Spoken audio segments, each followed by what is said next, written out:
Hello, everyone. Today, we are going to have a conversation between two victims, targeted individuals. We are trying to make it educational and engaging, and we're going to try to explain everything we can, what we are going through, what GangStalking is, and what's happening to us. We are not going to make it like an interview. We are going to make it like a conversation between two targets. And we are going to keep it simple as possible. So, a few words about me. My name is Viorel Serb. I'm a Romanian. I've been targeted for about 15 years or so. I can say 12, 13, 15. I can't really say exactly, more than 10 anyways. I have my YouTube channel, about 200, more than 200 videos. I wrote a book. I have a website. I'm trying to do my best to help people, the victims especially, and the general public understand what's going on. Because sooner or later, every single person on earth will be connected to this system. So today, I am talking to Lorraine. Please, Lorraine, say a few words about you. Hi.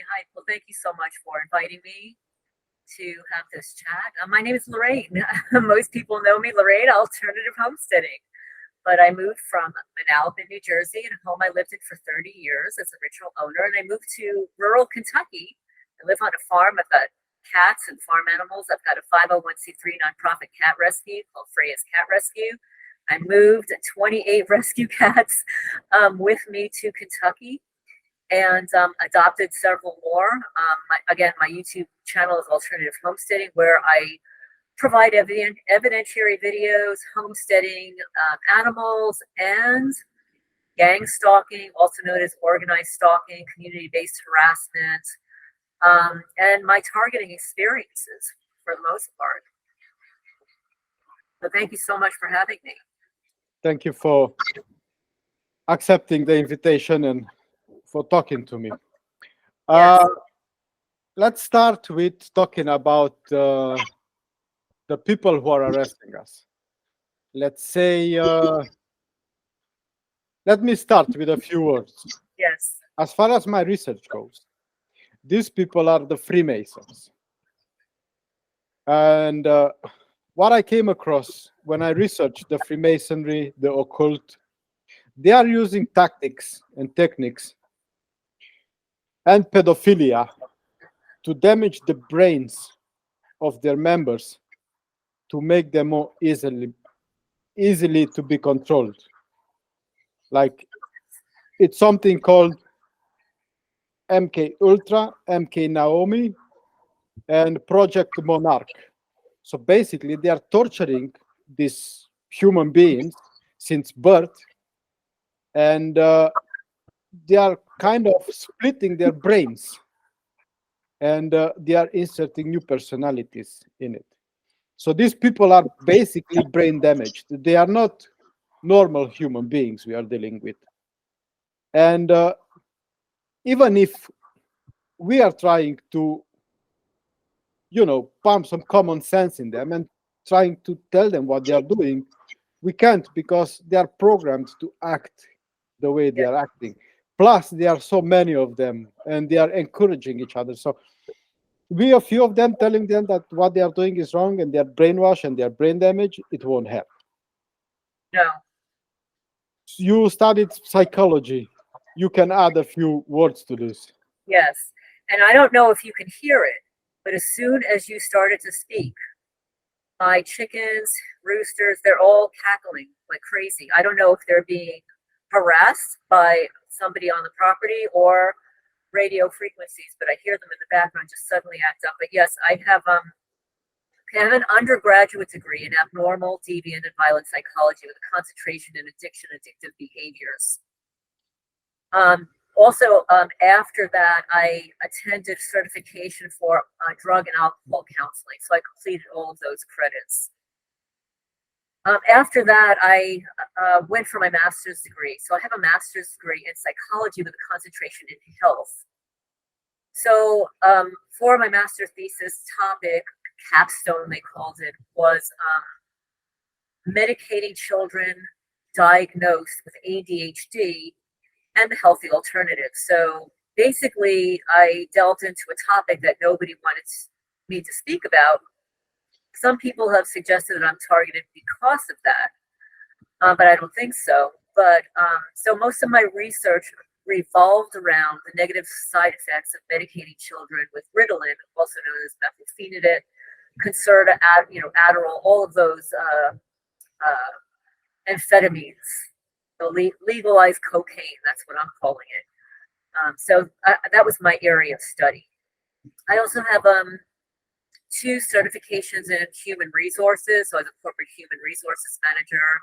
Had my own staffing business, so I interviewed people for Wall Street, pharmaceutical industry, and let's see what else we've got. I studied hypnosis, so I've actually have 3 certifications in hypnosis, a certified clinical hypnotist, because in New Jersey you can no longer call yourself a hypnotherapist or hypnocounselor, which it was when I started, because of, they own those words now.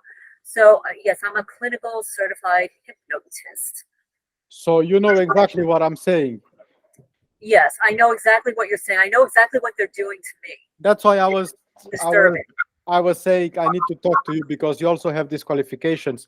Yes. And it's not because sometimes they are accusing me of saying things that, you just make things up, or you are calling us names. So I'm not calling you names. I'm just describing your behaviors. And that's why you are a psychiatrist or psychologist, whatever field you probably choose. Yeah. And when I say that their brains are damaged, you know that I'm not just saying things because I wanted to say things. Trauma damages the brain. And the earlier, the earlier the better, or the earlier, the more they're imprinted.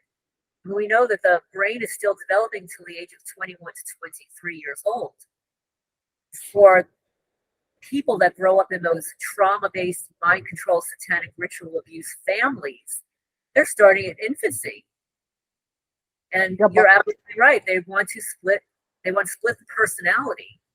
The brain develops, until the age of 7 or 8, the brain, it's still living in a la la land.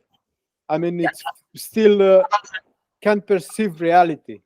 Everything is like fantasy. And that's why these occultists are starting very early with their trauma and with their programming, because if that child can't perceive reality, can't distinguish the reality from fantasy, and the brain changes from the age 7 to the age 12 to the second stage, once they are programming that child with something before the age of 7, they are taking that programming into the second stage, and from the age of 7 to the age of 12, 13 or 14 is the second stage of programming. And by the time the brain reaches maturity at 21, or latest probably 25, the new studies are like 25, not 21. Some old school books, they were saying 21. Others, the new ones, are saying 25. Doesn't matter the age. But by the time these people are reaching the age of maturity, of brain maturity, they are never mature. The brain maturity, is it too late for them to go back? Because they were programmed to be self-destructive. Even if you tell them they are self-destructive, they will be just laughing at you. Yes. It's like talking to a zombie. You'll be amazed if you would take one and explain him simple concepts. He will just look at you and laugh in your face like you have something to him, or it's a joke. They can't. They're completely disconnected from the reality.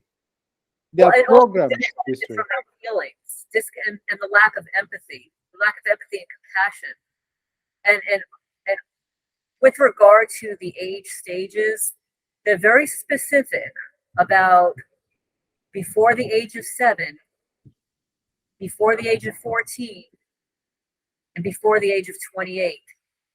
And I'll tell you why, because those are Saturn cycles. And regardless of what viewers, beliefs are, the beliefs of these people, the Freemasons, the witches, that practice this, they utilize astrology. They utilize the cycles of the planets, particularly Saturn, which is Satan.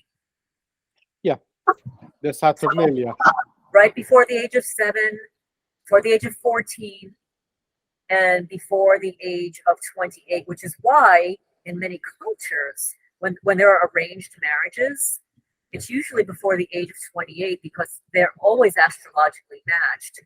And usually after you go through that Saturn return, you're no longer tied to your paternal family. You want to venture out on your own.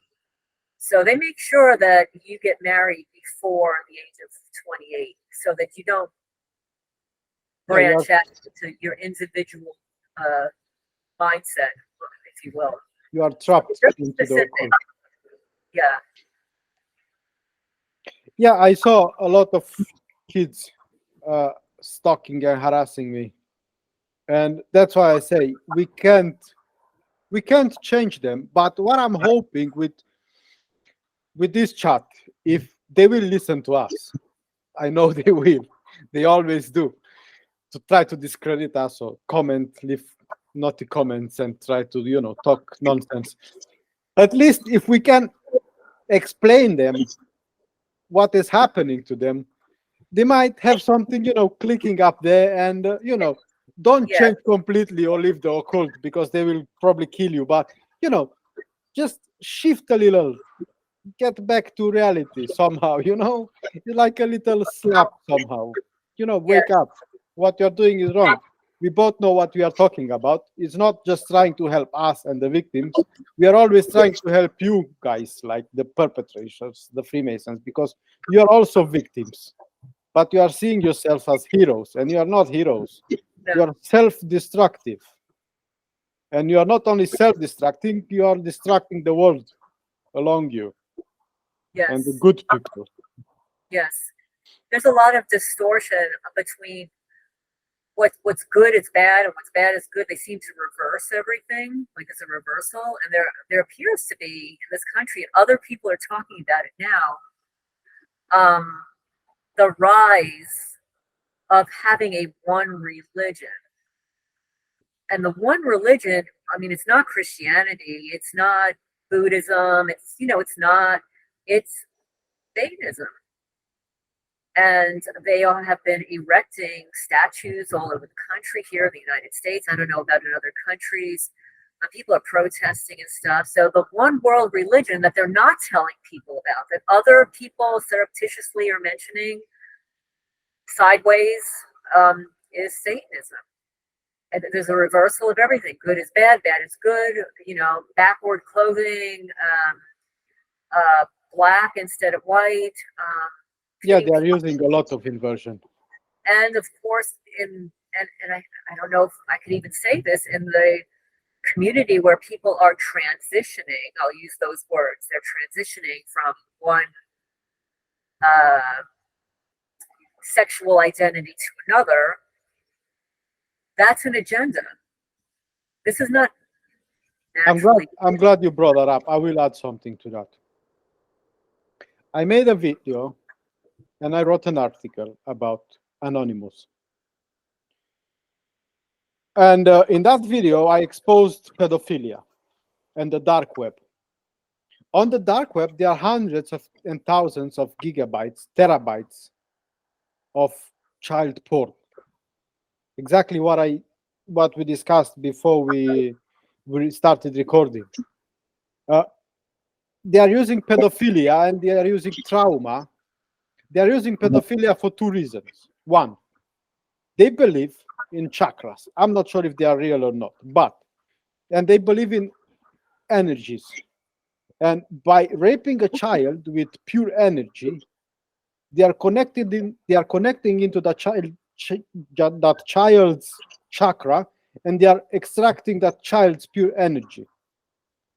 That's one reason they are doing it.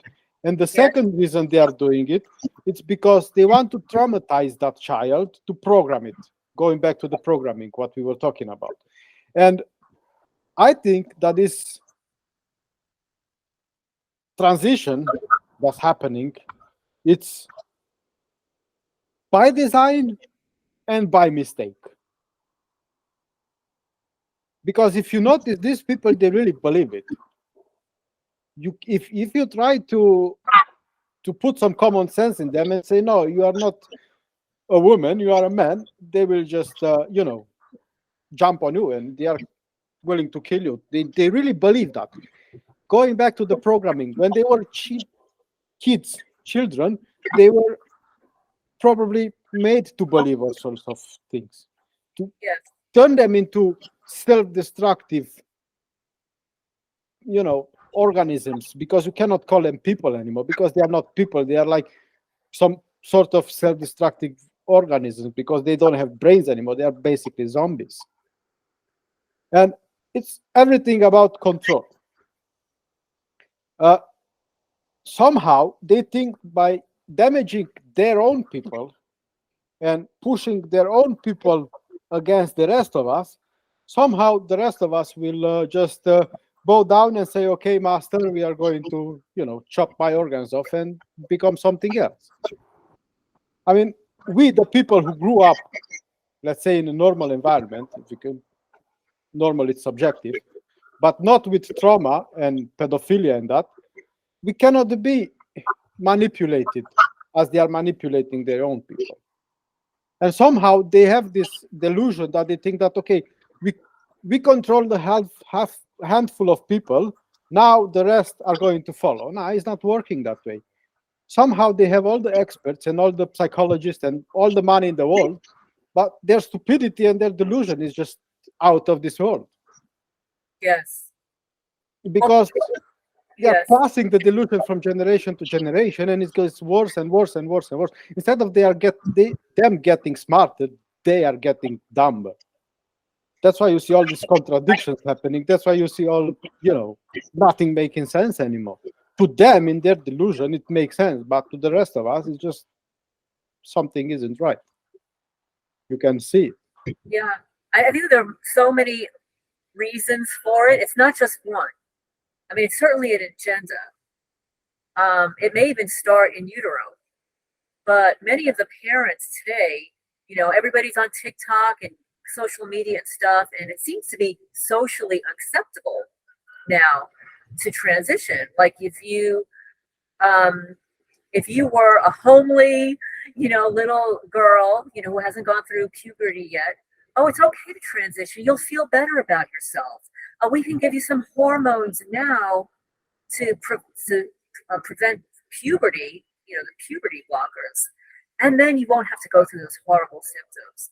But in addition to the social media, it being so acceptable, is that the food supply is tainted with estrogen. So you'll see more young boys develop what, most people call like man boobs, right? They're fleshy, like they have somewhat like breasts at a young age. So boys are thinking like, maybe I'm a girl.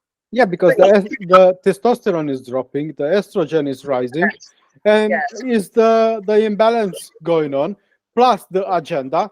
That's exactly the same thing I discussed in my previous interview with the targeted individuals, when I said I was converted drugged, and why they are pushing the antipsychotic medications, because we are biochemical beings. Yes.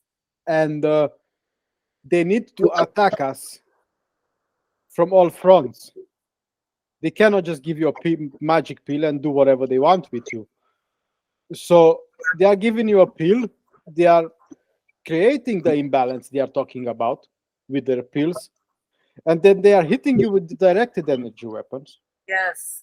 And then they are creating this synthetic reality with street theaters and with the harassment. And all of a sudden, you are in a parallel reality and you don't know what's going on. Absolutely. Everything that these, I'll call them controllers, do is to isolate the victim, isolate the test subjects, right? Isolate us from our support systems, from people who know us, who could support us, who could validate, hey, Lorraine, what's going on with your hair? How come how come your hair's not as full as it usually is? Or what's that scratch on your face? Like, where did you get that scratch from? There's nobody to validate the experience other than for me to get onto my channel and say, hey, I got hit with directed energy weapons today. I've got a scratch on my face. But if my mother were around or a family member were around walking into your property and say, what is going on? Like, I was here like 2 weeks ago. How come your grass is all browned out? Like, what happened? All we've had is rain. There's nobody to validate the experience, and that's intentional. It's all by design. They want it crazy, we're delusional, but it's really happening. That's what we are doing with all the victims, with the schizophrenics as well. Don't you? I mean, I don't know if probably you know. I'm on also a lot of schizophrenia groups, and most of the people in the schizophrenia groups are complaining about being alone and lonely. So I lost friends, I lost family, I lost everything. It's the same pattern. Not patent. Pattern.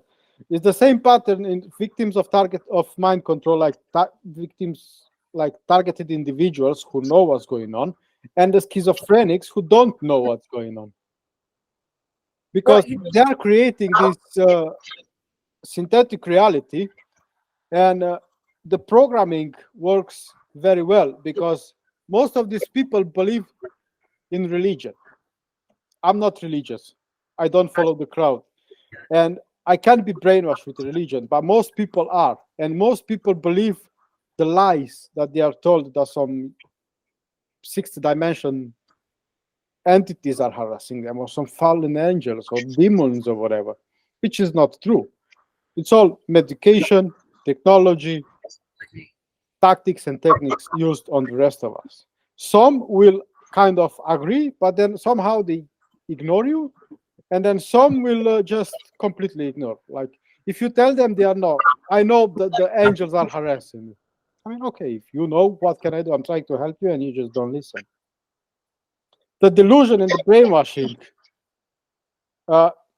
it's just unbelievable.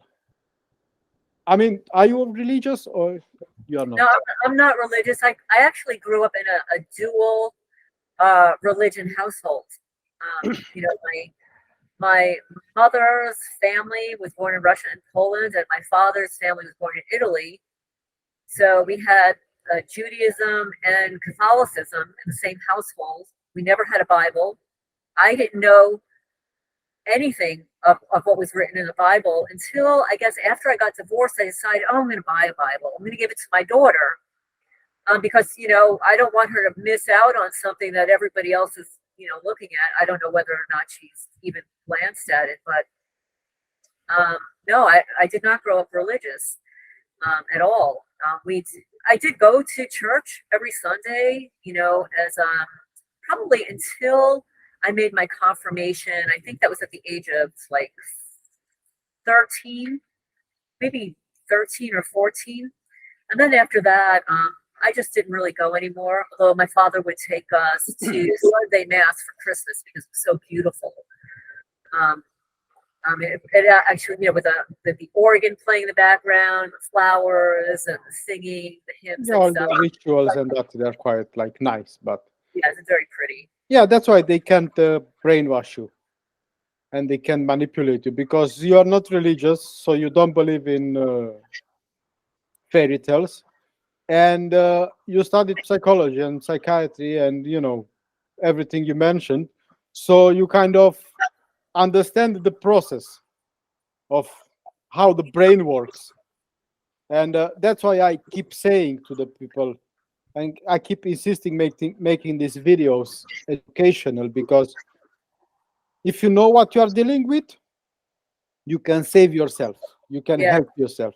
Yes. If you don't know what you are dealing with, you will believe any lie that you are being told. Yes. And like the example I give you with, I was speaking to a girl and she told me that not the fallen angels are harassing me. I was like, okay, if you believe that. You say that they're fallen angels, they're devils. Yeah, and I showed her, I shared her links with videos and whistleblowers and everything, and she didn't want to watch it. Some people are so indoctrinated that just basically cannot help it. Yes. And that's why they don't want people like us talking. You see? They remember a few months ago when I told you they wanted to make you look like a perp? Me, yes, yes. You told me that. Other people have told me that too. And you want to hear something before? I sorry for interrupting, but No, say. a targeted female who has a YouTube channel. She did something that I wasn't happy about, and I'm not really in contact with her anymore. But she gets V2K. She doesn't realize this, but on her channel, she's recording, and you could see her physically stop, listen to a voice telling her that Lorraine, because she was talking about what was happening to my cats. She stops in the middle of the video. She's listening to somebody telling her that Lorraine is a perp. Don't believe her. And then she's discounting what they're telling her and starts saying, no, somebody's got to go help Lorraine with her pets. You can see it on her video. She's being interrupted by V2K. I mean, it was right there. She's not schizophrenic. And I just want to add that you don't be. Some people, there are old-time psychologists like R.D. Laing who didn't feel like schizophrenia was a mental illness. He felt that it was a coping mechanism. He felt it was a coping mechanism. The entire psychiatric industry, it's nothing more than just an extension of the law. Well, yes. And the first governmental entity or private entity, if you want to, whatever you want to classify this, they keep, making names for themselves and giving themselves titles and whatever they want to, just making things up. The first to make mind control experiments were the psychiatrists. And then from the psychiatry, they transferred some tactics and techniques to the military, which they used to interrogate people. Yes. And then they came up with the DSM.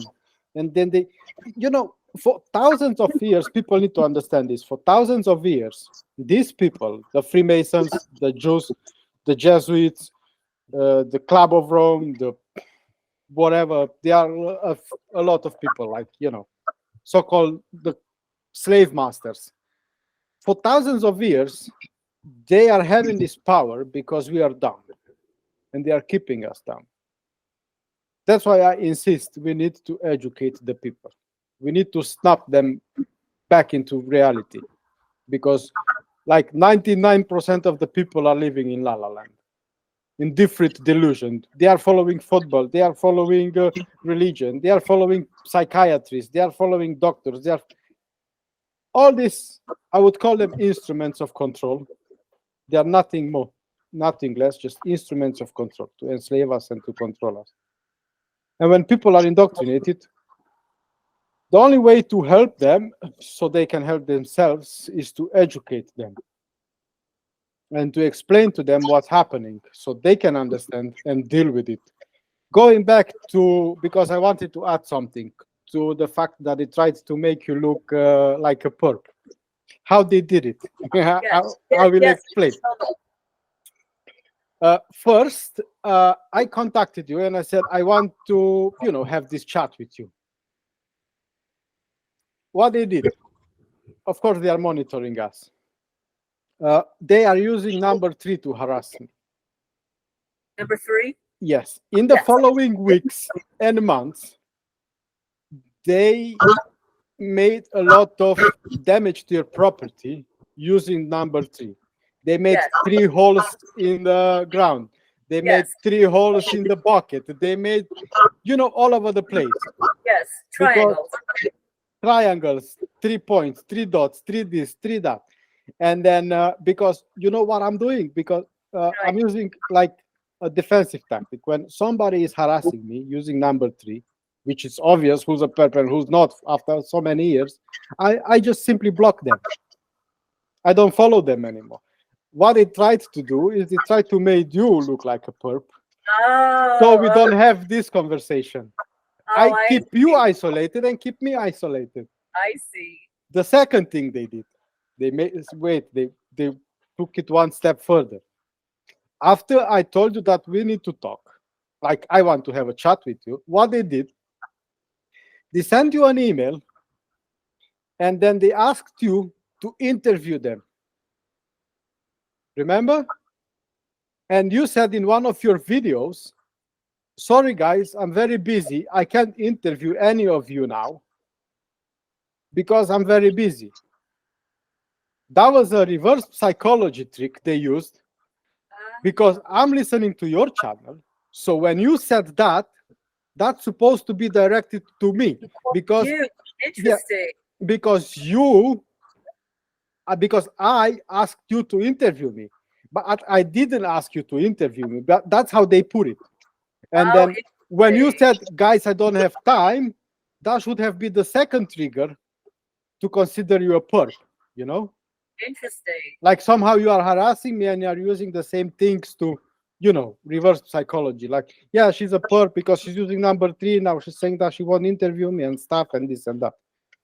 Oh, they've been using number 3 since I lived in New Jersey. I have dozens of photos of their 3s. And also, if you go to my channel, you know, the little magnifying glass, if you type in triangle, you'll get dozens of videos of me photographing the glass triangles they leave all over my property. Pieces of glass, like underneath my car tire, on the side here, in my bed. They cut a triangle. I could even go get it and show it to you. They cut a triangle in my antique, my vintage cat vase, and I was looking all over for it. I get into bed that night, and they stuck the piece of glass at the foot of my bed under the covers. That's how sick these people are. Yeah, they are entering into people's home and they're doing... I had this friend who worked for the secret services in Romania. He's a piece of junk. And, you know, sometimes we chatted and he used to tell me little things about what he's doing, you know. And he once told me, you know, sometimes we enter people's home and we put cameras and stuff if we have to. I never asked him about his job. I would just, you know, I didn't want to get him in trouble because I know how they are. And he would just tell me what he thought that he wouldn't get him into trouble, you know, like not secrets, but, you know, little bits and pieces. And another thing about this guy who worked for the secret service is what he told me. I mean, actually, 2 things, important things. One, I'm going to go to the psychiatry part because we were just talking about it. He told me if somebody goes like against the department or he goes crazy, he said crazy because we use crazy in Romania like a general term. If someone goes crazy and he doesn't want to follow orders or, you know, he wants to quit or something, we are just taking him to the psychiatrist, diagnose him as mentally ill, and you know, nobody would believe him because even if he would say, you know, I was working for the secret services, and then he's diagnosed as schizophrenic or paranoid or whatever mental illness they would give him, he wouldn't have credibility, you know. His discernment is actually gone. So they are using that. That was one thing he told me about the psychiatry. Yeah, they've been using that for decades, and it started actually like in the early 1900s, in the 1800s, when women would complain. They would call them hysterical, right? They would call them hysterical. Why are they hysterical? Because they're being raped by family members. And finally, they would start to speak out. Let's say they would go see a therapist. Finally, gut-wrenching to reveal to the psychiatrist what has been happening. The psychiatrist is going to go to that parent who's been raping them, tell them what's been going on. They get paid under the table. They're going to medicate the hysterical young woman and institutionalize her literally for the rest of her life. Yeah, because so this is what they do. They have been discrediting women's accountings of physical abuse for decades, a century, okay? With regards to schizophrenia, again, it is a concocted, in some areas, It is a defense mechanism. Is a defense mechanism a mental illness? No. It's a behavior. It's a self-protective behavior when somebody's under stress, when somebody's experienced trauma, sort of like a post-traumatic stress symptom. People do not become schizophrenic in their 40s, 50s, 60s, 70s, 80s. You don't become schizophrenic then. You don't develop a personality disorder in your 30s and 40s and 50s and 60s. You just don't. As far as bipolar disorder goes, well, bipolar disorder is something that they concocted. Why? Because Wi-Fi exposure, the ingestion of ridiculous amounts of sugar, hormones, chemicals, nitrites, it's making people crazy when they're up against a computer screen. Kids are going to sleep with their cell phones, all day long. They go to school, they're bathed in Wi-Fi, and it affects their central nervous system. It makes them nuts. They can't fall asleep at night. Yeah, but the system is not at fault. The people are at fault, They are mentally ill. It's not the system who is poisoning them and who's killing them and who's creating all these disturbances, if you can call them that way, in the brain and in the whole body chemistry. Is something wrong, a screw loose, just takes a few pills and you'll be fine. So it's just made up. Everything is just made up to control us, like I said. It's for profit. And I watched a YouTube video. It was posted on another targeted person's YouTube channel. And there were clips. About a psychologist getting on there and saying that the Diagnosis and Statistical Manual, the DSM, it's a fictional book that psychiatrists get around on an annual basis. They vote in what kinds of mental illnesses are going to get into the book this year. And with a raise of a hand, they'll say, oh, yeah, okay, oppositional, disorder. Let's put that in. The kid doesn't want to do his homework. Okay, that's a mental illness. Oh, he's not potty trained by a certain age. That's a mental illness. Oh, they speak out. They don't want to go to church. That's a mental illness.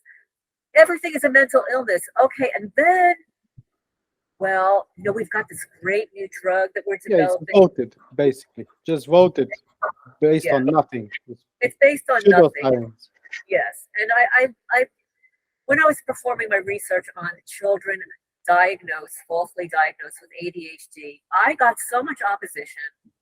It was unbelievable from parents with kids with ADHD. I believe that, I'm going to interrupt you 1 second. I believe that also ADHD is a made-up thing. It's made up. I mean, that kid has a lot of energy. You cannot keep him 8 hours sitting still in a chair and give him 5 minutes breaks every hour. Of course, that child is not there to, if you can brainwash him, the same thing, like it happened to you and me and the rest of the targeted individual, most of us, because most of us, we are like smart people and we can't be brainwashed. If you can brainwash us, you just, call us terrorists or mentally ill. Just try to medicate us and institutionalize us if you can. Well, see, my opinion, again, this is my opinion, and I'll say it for, this is not medical advice, it's not psychiatric advice. It's my opinion based upon experience and research, okay? When children are diagnosed with ADHD, it's a normal developmental childhood behavior.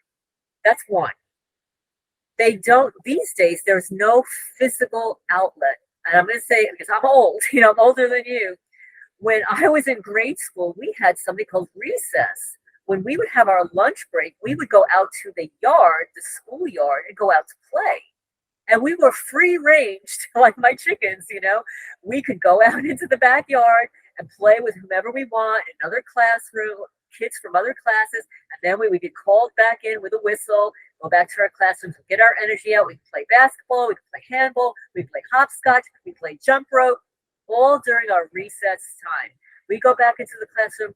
We wanted to sit down. Today, kids are getting picked up at their front door with a school bus. My daughter was one of them. Picked up at the front door of the school bus, charted into the classroom. You are forced to sit down. Lunchtime, where do you go? You don't get to go outside. You get to go to the auditorium. You get to go to the gymnasium. You get to sit there, eat your lunch. If you're lucky, they'll let you go to the bathroom. And then you go back to sit in the classroom again. And then you get on the school bus to go home. And most kids end up, maybe they're a latchkey kid, their parents are at work, they let themselves in through the garage door. They go, what do? They go sit in front of their laptop, their computer, a video game, take a snack or two. You know, if a parent's home, it's another story. But our kids are not getting physical exercise. You wonder why they're overweight and unhealthy? They're not getting the exercise, they are not getting the correct education and care. Because a child, you cannot blame a child for its action. A child needs to be taught, needs to be educated, needs to be cared for. You cannot just let the government take care of it. Absolutely. And another thing that is causing a lot of behavior disturbances in children is unfortunate. This is not their fault. The divorce rate is extremely high. It's even higher than when I got divorced. Like when I got divorced, I think the divorce rate was around 40% in this country, in the US. Now it's closer in the 60 plus percentage of divorces. If people are getting married, people are deciding to not even marry anymore and cohabit and have children. That's a whole other story entirely. But children are not only growing up in a divorced home, but they're growing up in blended families. So let's say the mother has 2 children. She meets a guy, he's got a couple of kids. Maybe she's not sure about him yet, but she's blending her kids with his kids. Maybe one of those kids has a problem. You're blending these kids together. One of your kids develops behavior problems because one, they feel neglected. Maybe the boy is jealous of the guy. All kinds of things. Nobody's thinking about the children. I mean, I know when I was dating, I wouldn't even introduce my boyfriends to my daughter until I knew that I was like in a steady relationship. And of course, when, you know, if one ended, it was horrible because she may or may not have gotten attached to that person. This is causing huge problems. Yeah, and then those kids grow up to be, I don't want to call them stupid because that would be rude.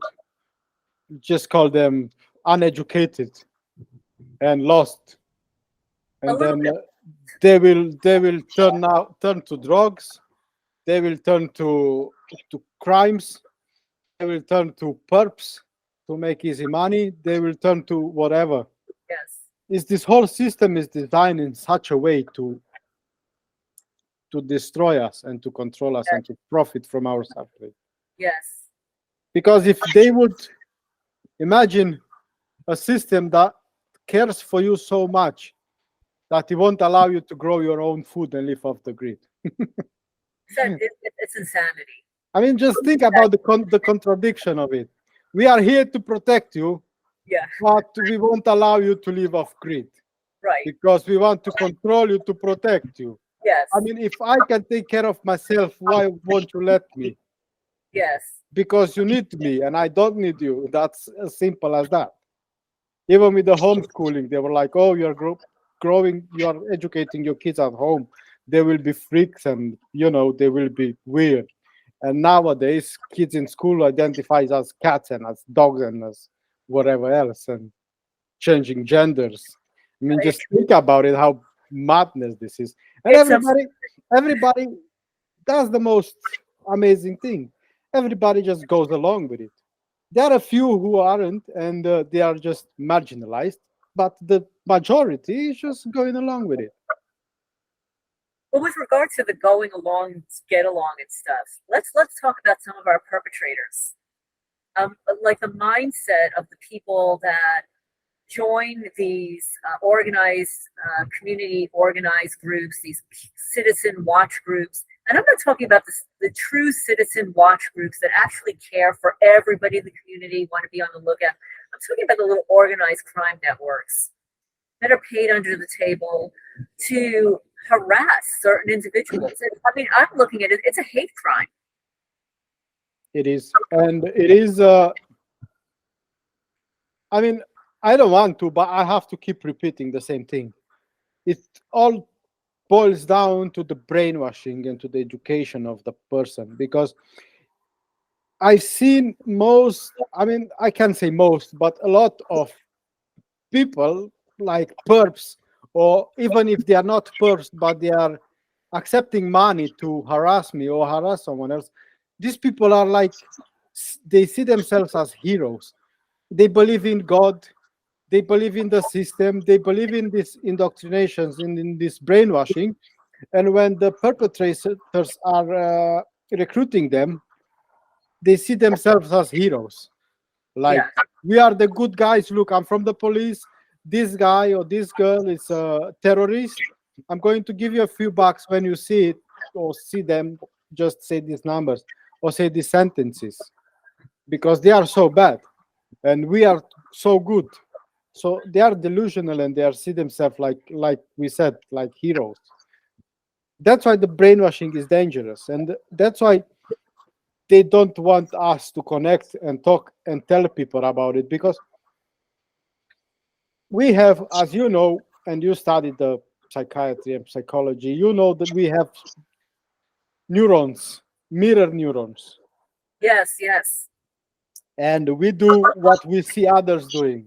yes, That's why they want to keep every information, every relevant and helpful information that can help the sheep, you know, have to be silenced and kept hidden. Because otherwise, and also you, I'm sure you heard about the 100 monkeys effect. yes, yes. You see, that's why I wanted to talk to you, because if I say something, I don't have to explain myself. But I will explain it to people who don't know what 100 monkey effect is. It was a zoo where the monkeys started to wash the fruits. And after a while, other monkeys in the same zoo started to wash the fruits. But after more time, other monkeys in other zoos in other countries started to wash the fruits. So we are all connected somehow through the ether, to this wide energy field we are all living in. So that's why they don't want people like us talking and to become popular, like G-Man, I have 8 million followers, or like Alex Jones, or like, because these people are like gatekeepers and they are just giving you partial. One other thing I have to add, I know I'm mumbling and rambling now, but everything is so important to be explained to people who don't know. Misinformation. What misinformation is? 90% truth and 10% lie. 10% or even 1%, depends on the subject, is the most important part. So they will tell you the truth, and then the most important part is lie. That's Yes, what Alex Jones does. That's what Tate does. That's what all this gatekeeper, Joe Rogan, and the rest of the Ben Affleck or whatever his name is, that Jewish guy. That's why these control the positions on social media, these podcasters, they are all paid. They are all controlled. Like I told you, the person who interviewed me before gets paid by the perps. And he has this so-called targeted individual who keeps interviewing, and that guy keeps talking about aliens and entities, and they keep spreading this misinformation and disinformation, partially true and mostly, BS, to manipulate the people. And people like us are getting silenced and killed. yes, That's yes, why it's important to connect to each other, to talk to each other, and that's why it's important people like you and me who speak the same language and understand the same terms to explain the other people what's going on yes. and how And all this works.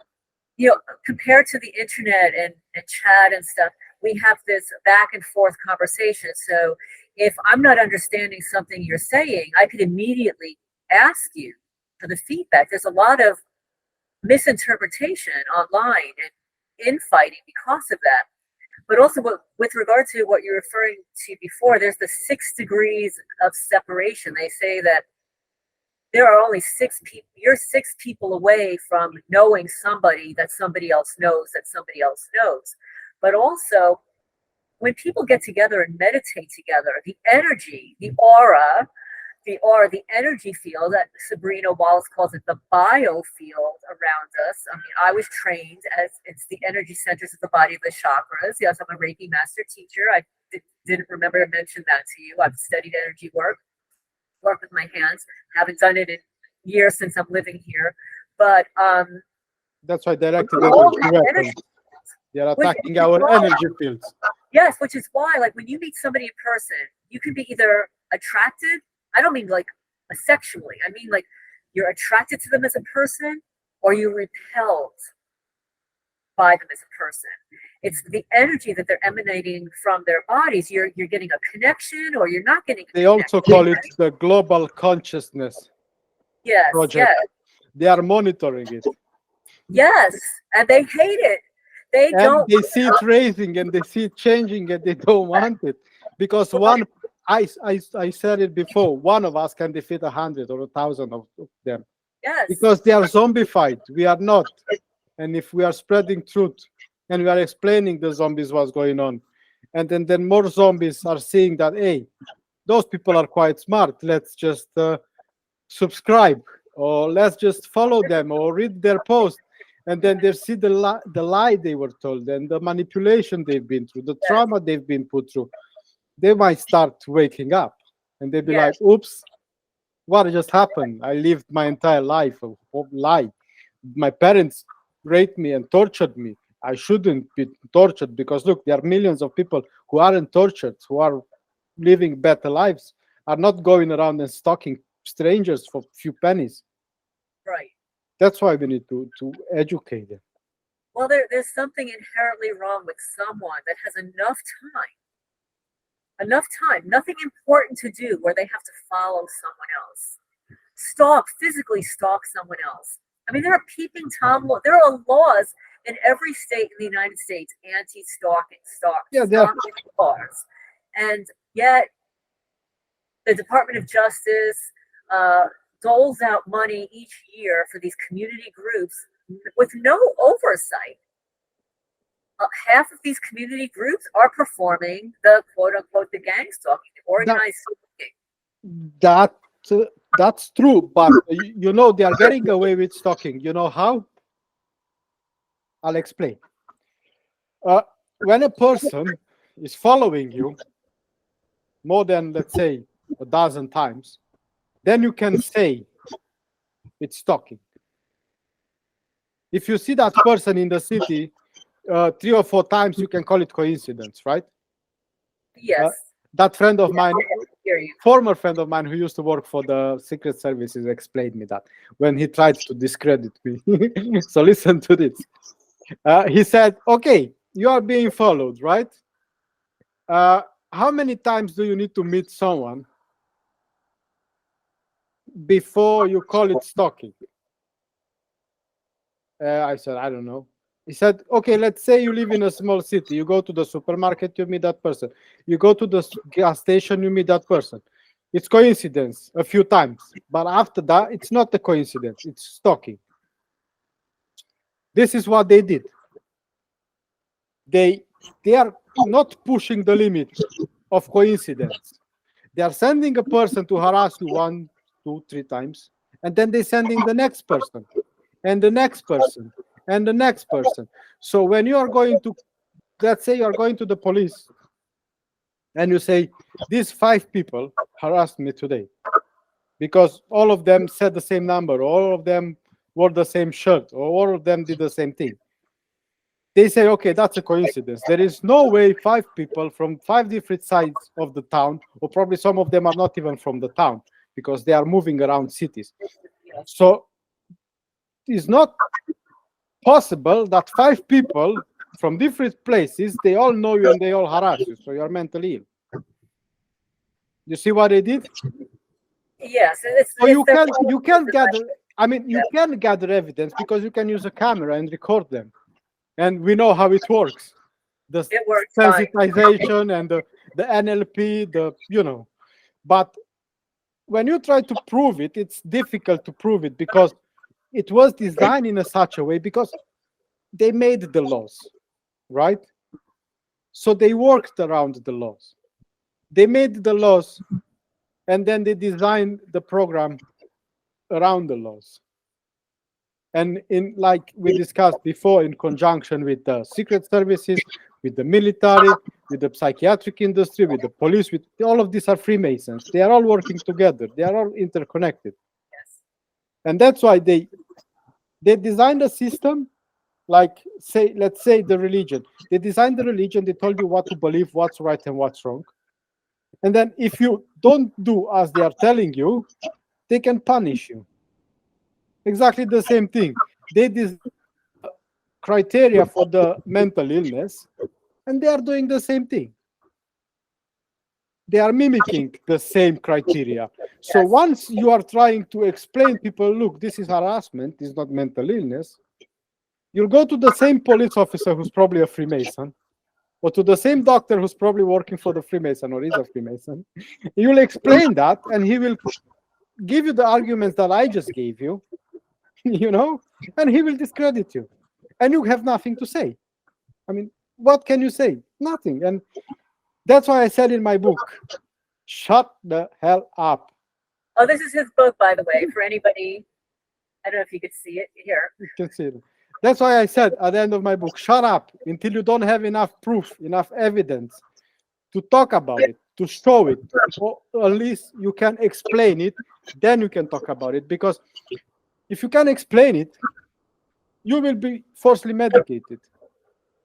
And then they will destroy your brain, and then it doesn't even matter if you explain finished, it. over. You can provide evidence, and they're still going to discredit you. Or they will delete the evidence, hack your devices, or go into your house. Yes, yes. They I go have into evidence destroyed. they distort your lifestyle. It doesn't matter. Like, oh, I could tell you story after story what happened in New Jersey and what's going on here. But why don't we? I was thinking that for the people that are kind of new to being targeted, what are some of the early warning signs that you have experienced to let you know that you are being watched, that somebody was in your house? What are some of the things that you experienced? Well, you experience everything. You just don't know how to explain it. Let's say the early signs. Like early in the beginning, like first of all of them, it's the loss of privacy. And strangers giving you clues and saying things you spoke to someone. Let's say, for example, give you a concrete example. I was talking to this girl in England, and I was in the Netherlands, and she moved houses, and she sent me a picture of her new place, and she had a nice view from her window, you know, from her room, from her window. And then when I went to the bus to go to work, was another girl sitting in the bus behind me, and she said to a girl next to her, like regular conversation, "Oh, look, the picture from my window, I have such a nice view."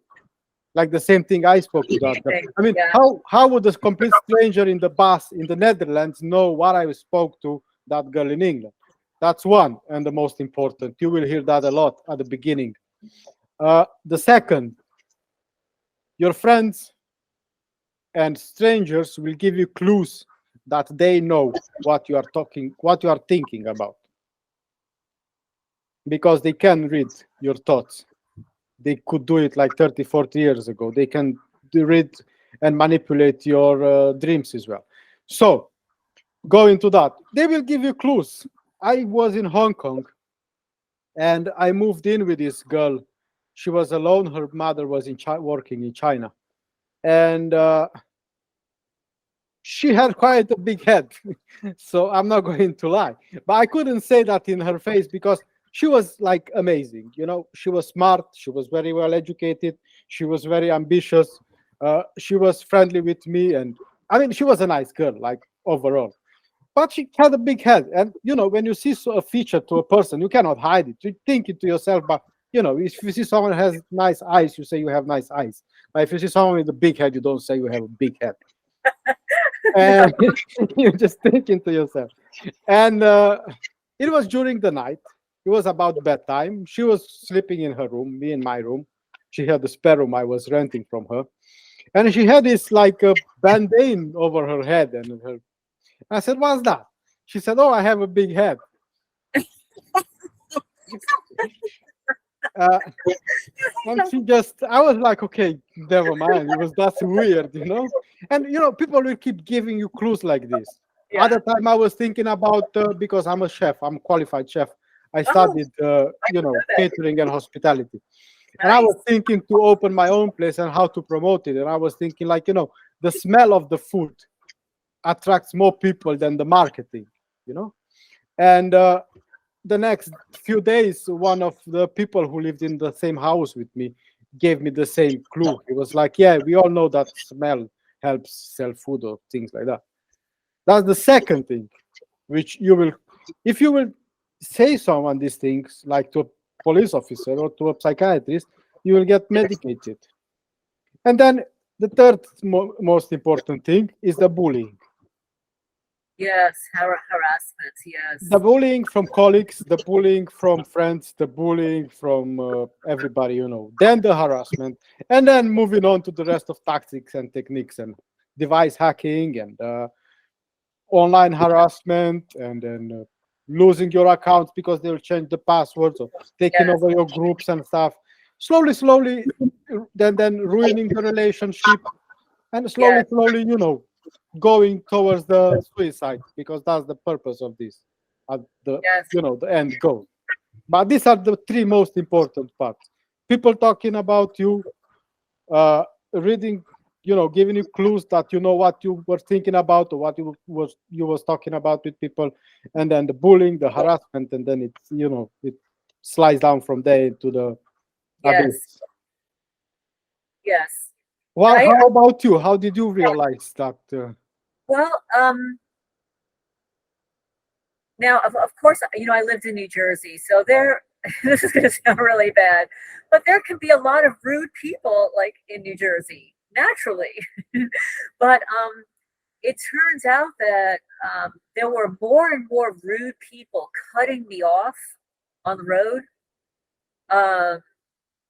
parking next to me, photographing me, photographing me at the post office, being nasty when I approach them and ask them why they're photographing me.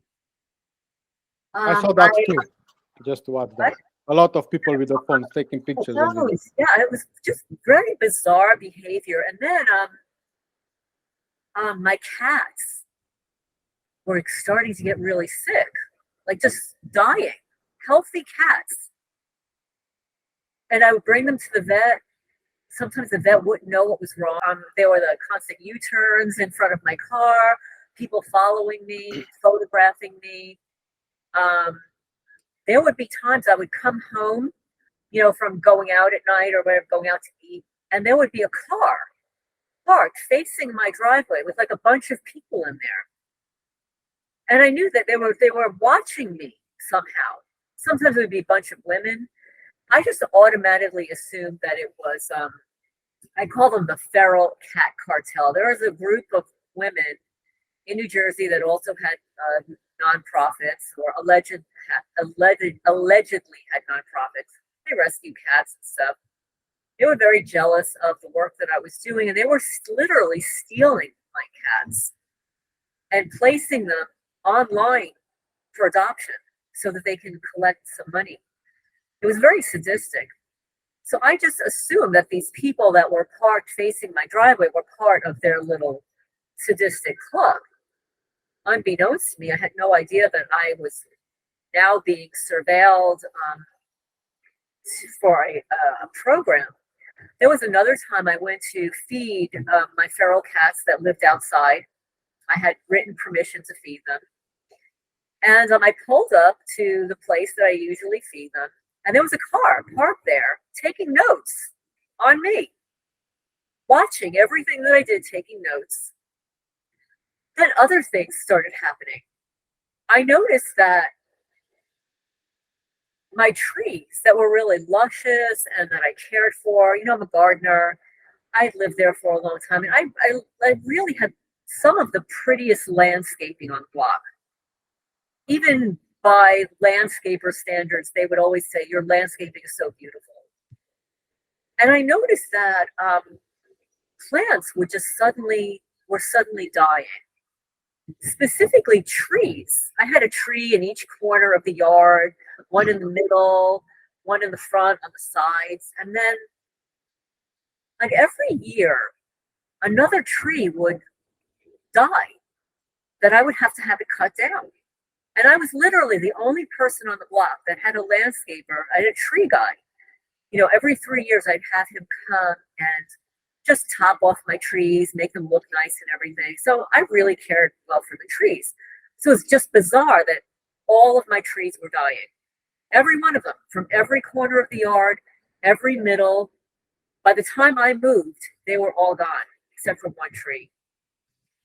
So that was another thing. And another thing was, you know, I rescued cats. So I would socialize them. I get them trapped, spayed and neutered, and they would recover in my house in a pet carrier.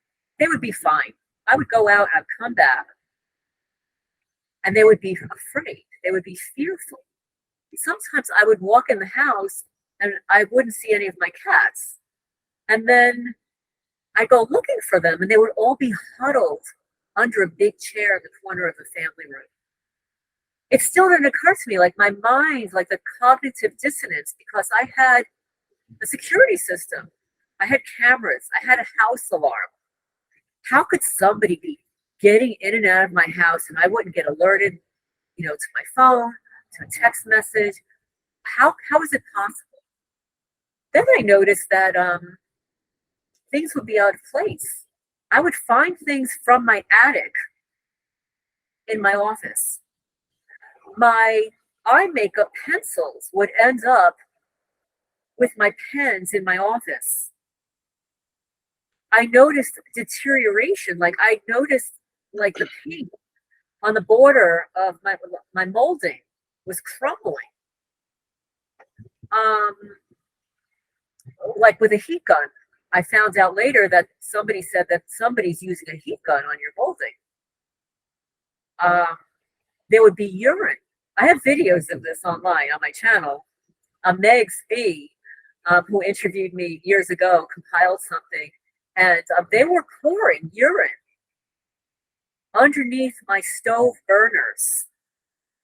It wasn't really urine. I don't know what it was. It was a yellow substance. But they wanted to make it appear as if my cats were doing this. And this is like a sudden thing. I've had cats my whole life. They were very well behaved and socialized and stuff, but they were pouring urine under things.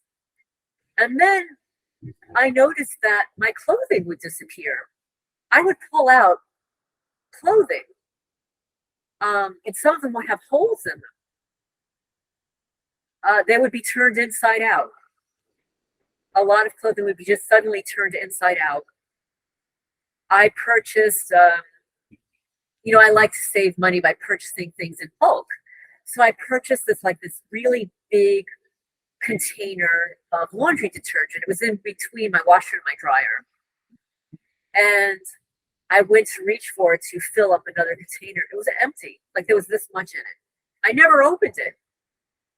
And then I go to clean my floors, and urine would be in my bucket with my mop. I went to make my bed one day. I had these beautiful, and I mentioned this on my channel. I have these beautiful Monet signature bed sheets, king size, very expensive, right? I go to make my bed. I can't find the top sheet. I always keep all the sheets together, laundry, the linen closet. Can't find it.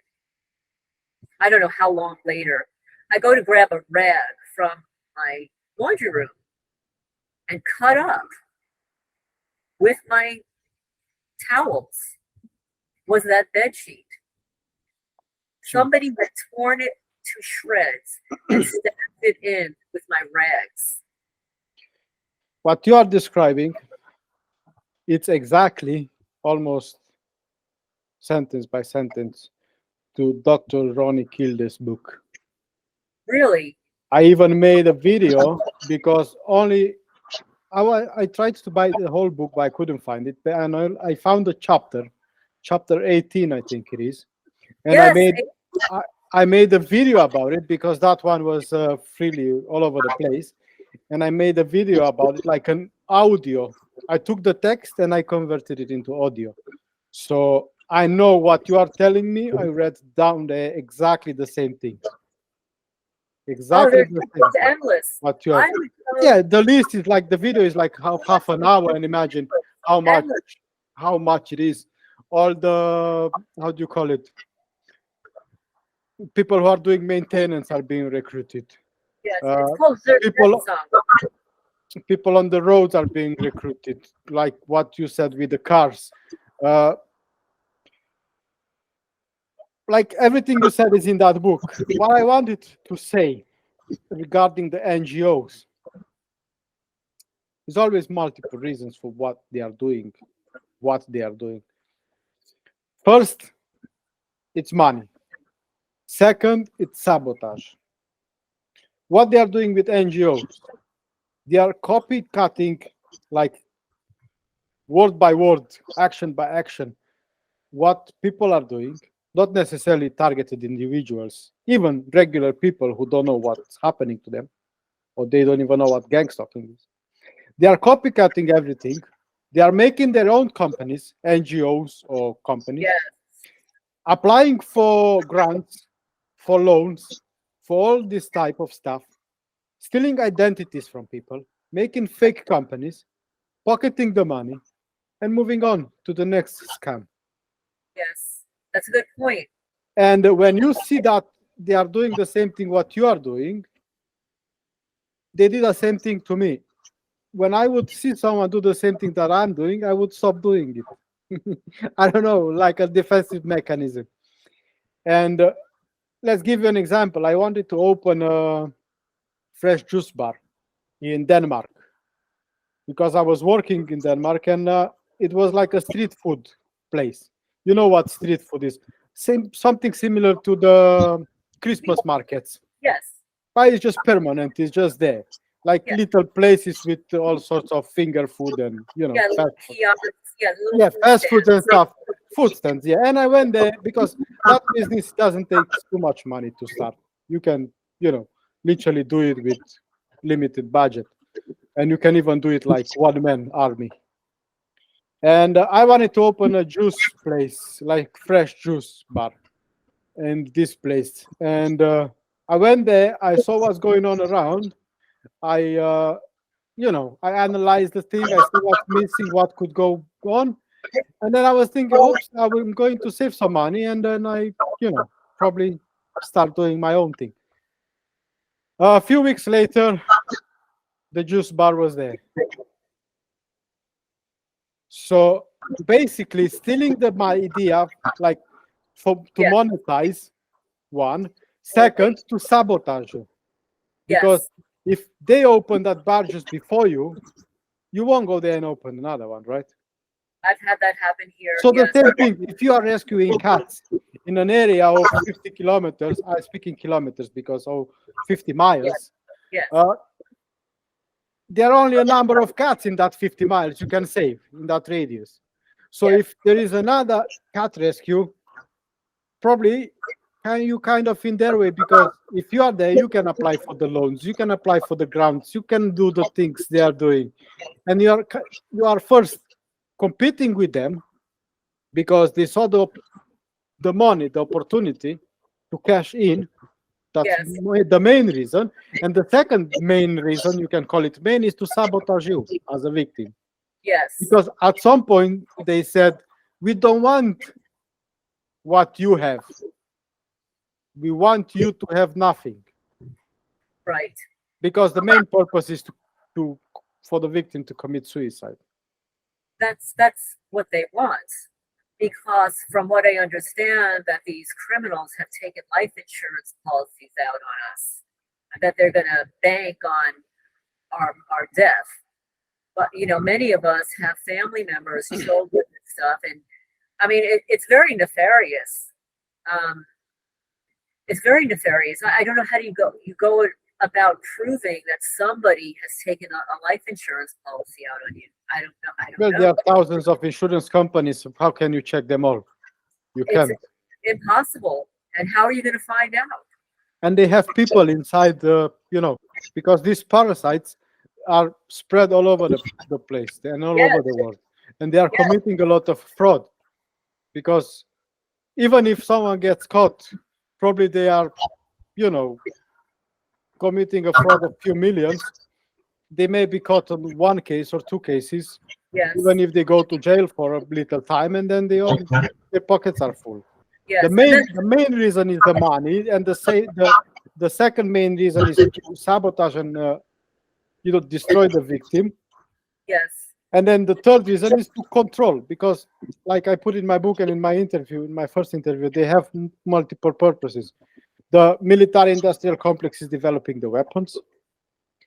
The criminality rate grows in the area, and the people are. Well, and you're not promoting your own book here. Promote your own book. Yeah. The police is cashing in because the criminality is rising in the area. The psychiatry industry can make new diseases and new medications. The pharma is making new pills. The doctors are also cashing in and the hospitals when you are, over there.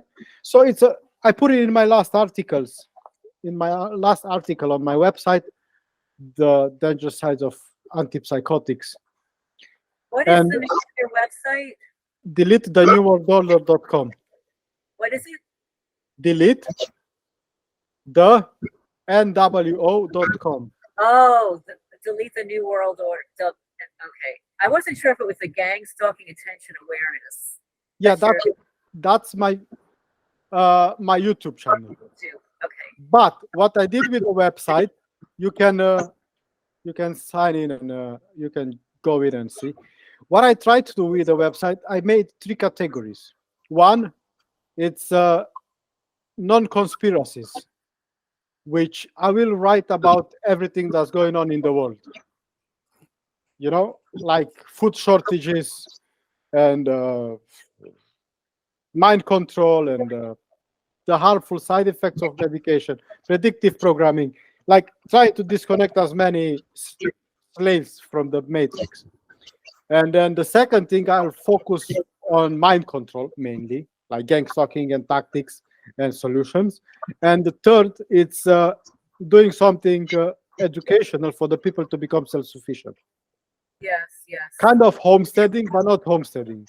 I wrote an article about different types of garden beds, raised garden beds. I wrote an article about different kind of, how do you call them?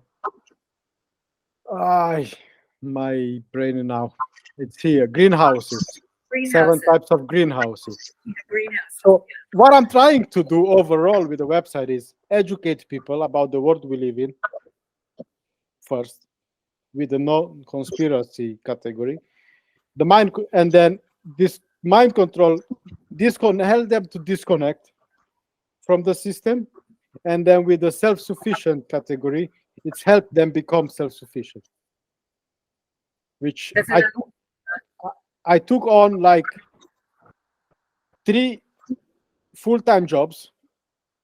That's 3 categories, plus the marketing, plus the social media. So basically, I'm doing 5 people's jobs in my spare time. I mean, how much can one man do? Plus, I have a full-time job, which is not a regular job. I'm working sometimes 12, 15 hours a day, which is one job, 8-hour job or 9-hour job, plus a part-time job. So how much? I mean, I do as much as I can, but I'm only one man army. One more. Maybe you need to have a cooking channel.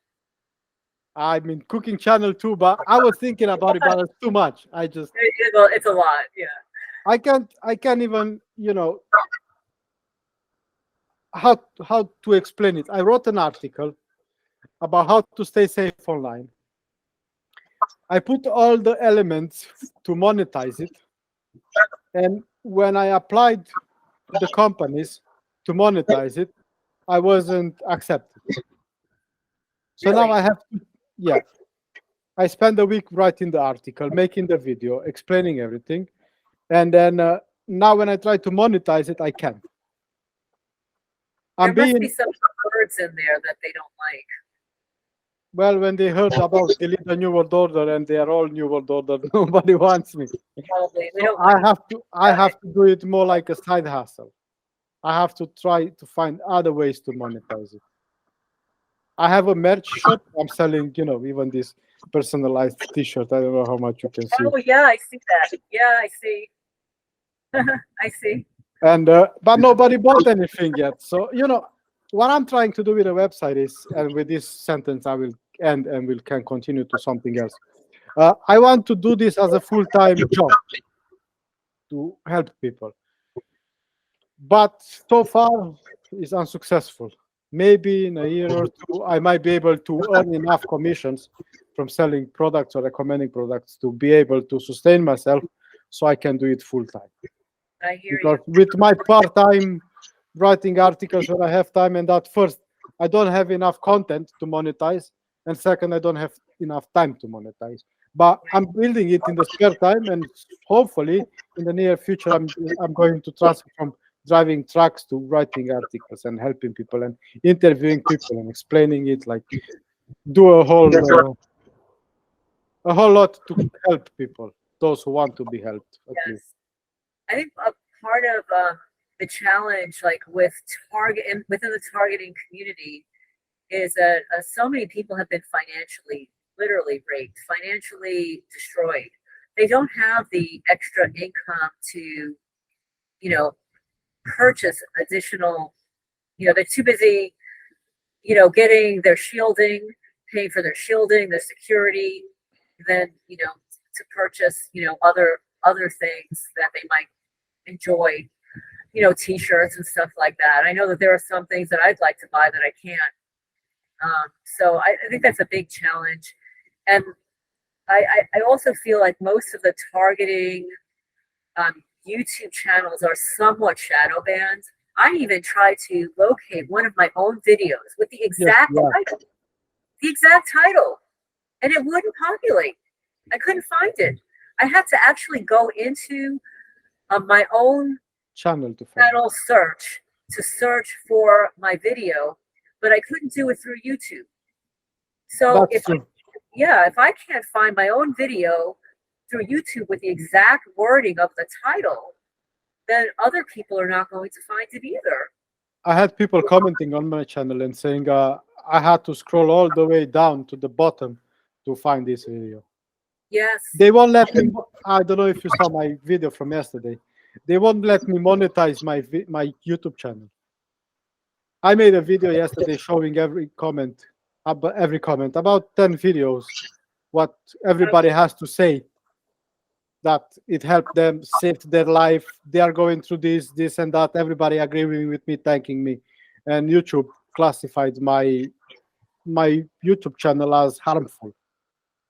I mean, helping people, it's harmful to them. I know. Harmful to the system who's trying to kill the people. They are not harmful to the victims, but they are not saying that.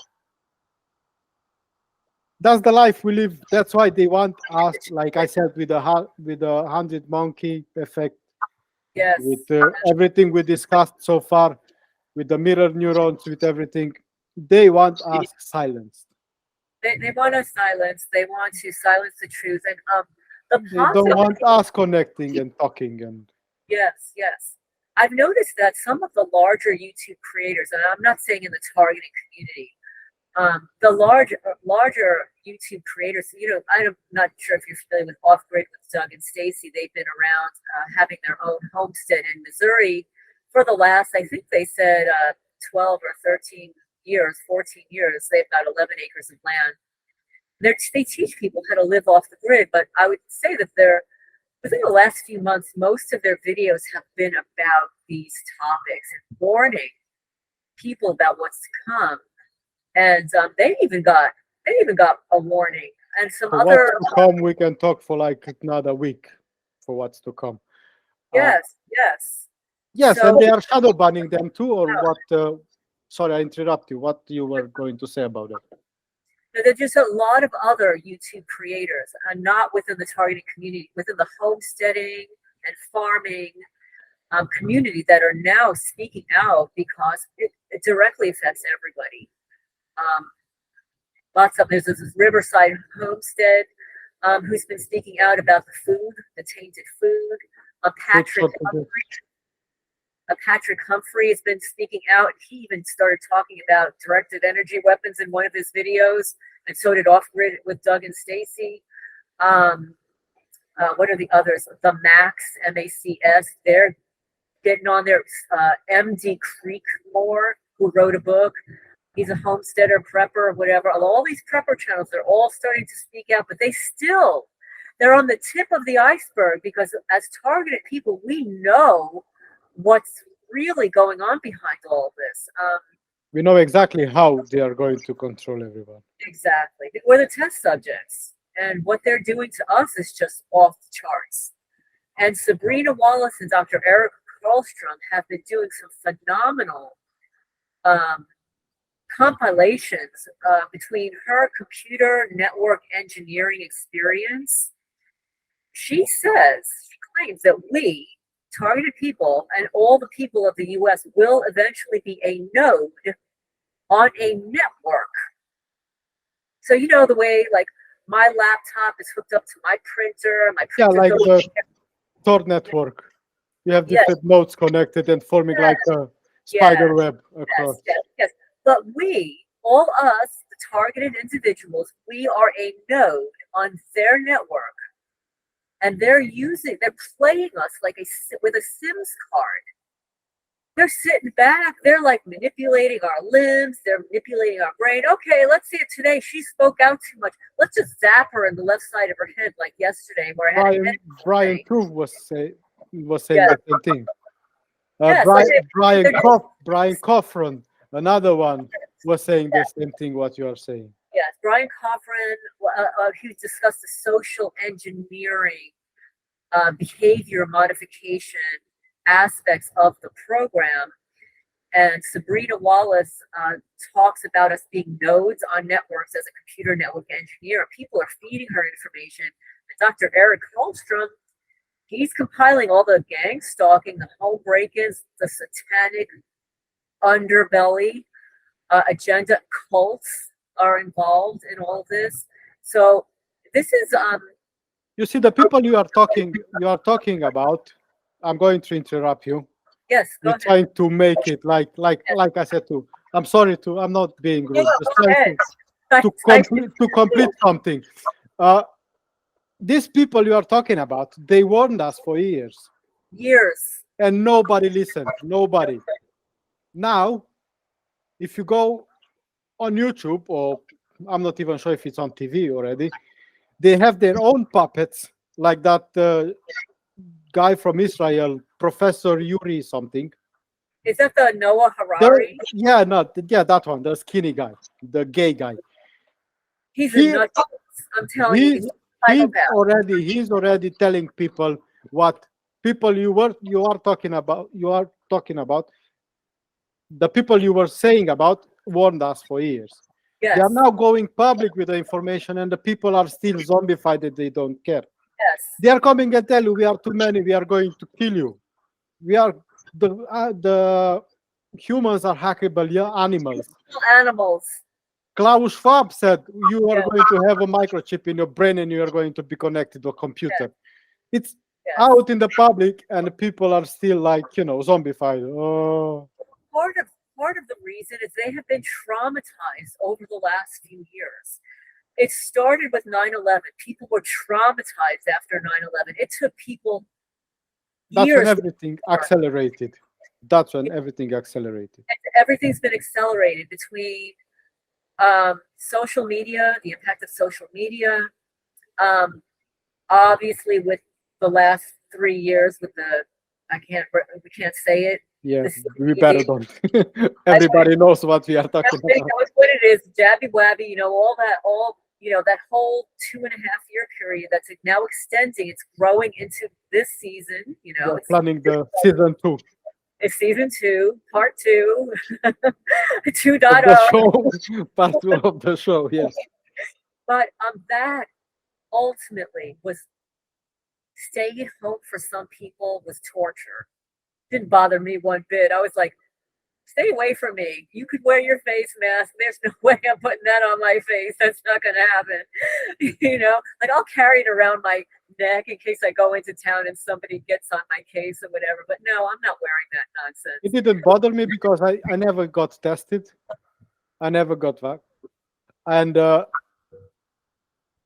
I was lucky because I'm a truck driver. And first they said, okay, we are going to force the drivers to follow the same bullshit. And then they said, no, we won't, because if we are messing with the drivers, with the truck drivers, everything is going to stop. So he said, okay, leave the truck drivers alone.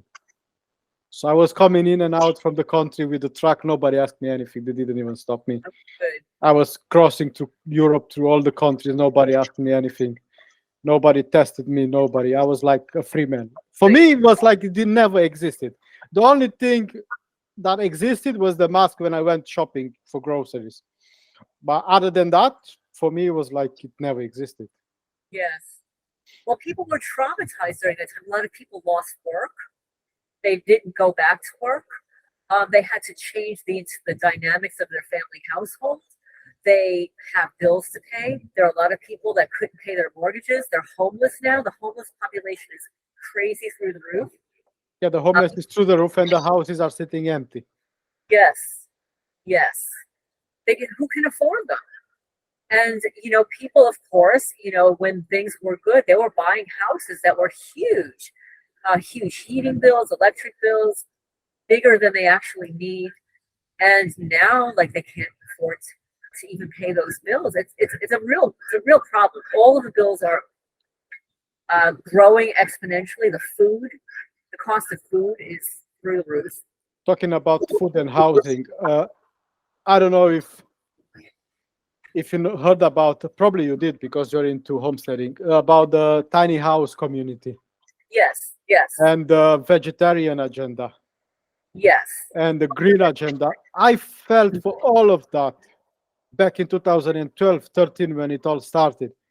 Well, it started before, but when everything started to, you know, take off. What I did with let's talk about the global warming because we are still here. First, the vegetarian agenda is part of the depopulation agenda where we are now, where they are trying to kill all the cows and everything. The tiny house community, it's where we are now, where people can't afford to buy. You see, people are jumping on these trends, and I did personally too, because I thought it's a good idea. I didn't saw the whole picture. You know, when I saw the whole picture, after I got divorced and alone, I had time to put my life together. And I was caught into these new trends with the global warming, vegetarian. I didn't eat meat for a few years. I was all, you know, to save the planet. But instead of sticking my hands with glue to the, you know, to the road and destroying expensive paintings, I was looking for solutions. That's when I became the favorite targeted individuals for these parasites. Because the same concept of the business, if you have this product, I don't know if you can see it, it's a remote control. If you have this product and you sell it to one person, you make with $1, you make $1. If you sell it to 100 people, you make $100, so on and so forth. So I was looking to open my own business and make my own stuff. And I was caught into this save the planet thing, you know, global warming. I didn't know it's not real. And I was looking for solutions. I invented the free energy generator. They stole that idea for me and tried to kill me for that. Many were killed about the free energy generators. I was looking about the food problem. I came across vertical farming. I didn't invent vertical farming. It was already there. On the food category, I came across permaculture. Well, permaculture covers everything. Probably you know, you are into homesteading. I was looking for water. I came across water desalination, which is one solution. It's viable, but they say it's not. Plus, the water is regenerable. It's not running out. We are not running out of water. Then I was looking for a solution to get rid of carbon dioxide, it's called, right? The whatever, CO2. I came with the idea to build like a big filter to suck the pollution. I think that idea was originally mine.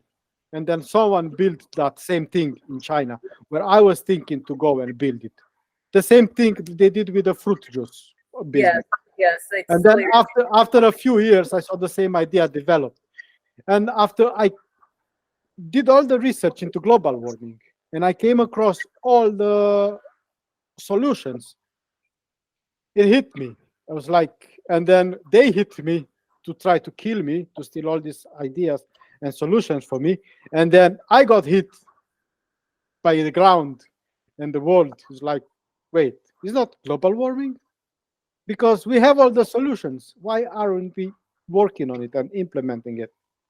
It's just propaganda. And then in 2008, I came across the financial system being a hoax, and I started to connecting all the dots, And they don't want me talking because every time I open my mouth, I expose them. And they're trying so hard to keep me quiet, like so hard. And they are paying every single person that came into contact with me to harass me, and they are telling lies about me. They are so, like, they probably spend millions and millions on me just to keep me quiet. And on the defamation alone. It's one thing between the break-ins and the pet harm and stuff, but the defamation, the lies that they spread in communities, and part of it is, I think that when they're surveilling us, they're taking little bits and pieces of our lives, and it's like the lies of omission. So like you'll have a sentence, right? You'll have a little sentence, and then they take out select words, so it completely changes. It changes the meaning of the sentence, and that's what they do with spreading rumors in the community. They'll take they just distort all the good stuff. Like they are distorting and they are reformatting the sentences and the paragraph. Like I said, let's have the chit chat, and they twist it and they said, "I want you to interview me." Yeah, like in New Jersey, police incident report, the Manalapan police told me in an incident report, a cat lady. I told you, crazy cat lady. How do you even know I have one cat? Where did you get that from? I've got a 501c3 nonprofit cat rescue, but how do you know that I have a cat rescue? And how do you know that I even have one cat? And how do you have the audacity to write that in an incident report? Yeah, because they are trying hard to make you look bad and crazy. Exactly. They didn't write down that, oh yeah, she's got a master's in psychology, or that she keeps an impeccable. No, they will leave that out. No, none of that. No, it's all about discrediting. It is. And it's all done with the collaboration of stupid people. I have to say stupid because I don't feel I'm being rude here. I think I'm being honest and real. Because isn't that the red flag when somebody comes to you and offers you money to say something or do something? Isn't that obvious? Obvious. I mean, an honest person won't go to you and give you money to do something. Absolutely. I actually witnessed, I don't know if I ever told you this, I actually witnessed two of those thugs, guys in suits, going door to door in my neighborhood when I lived at 52 Sutton Drive in Manalapan. They were going door to door, talking to my neighbors, looking back at me, like snaring at me. And it's like, well, no, they never came to my house to talk to me. So here they were. I actually witnessed it. I witnessed them going door to door, speaking to my neighbors. What could they have possibly said? I lived next door to some of these neighbors for 15 and 20 years. You are going to like what I have to say now. Yes. Yeah. Talking about the same guy who works for the Secret Services. Yeah. We have a acquaintances, because I know him, but I'm not friend with him. We all grew up playing Counter-Strike when we were kids in the internet cafe. You know how back in the day were a lot of computers and kids were gathering to play computer games. So we know each other. We grew up in the same neighborhood. We used to play Counter-Strike together. And somehow this guy who worked for the Secret Services was my friend. He was like one of my good friends. And the other guy helped him to go work for the Secret Services. And he said, you know that guy, I won't say his name, Cutter, that doesn't matter. I say his name, Catalin, that's his name. He said, fuck them and the secret services, so I'm going to expose them. He said, Catalin, he's old. I mean, he's working for longer with them, and he's already progressed to the stage where he goes and talks to people and acts and pretends to be somebody and something else. Yes. Sometimes he's dressing up like a police officer. Sometimes he's dressing in suits. He's saying he's a private investigator. Sometimes he's dressing as a, I don't know, drug dealer and goes and talks.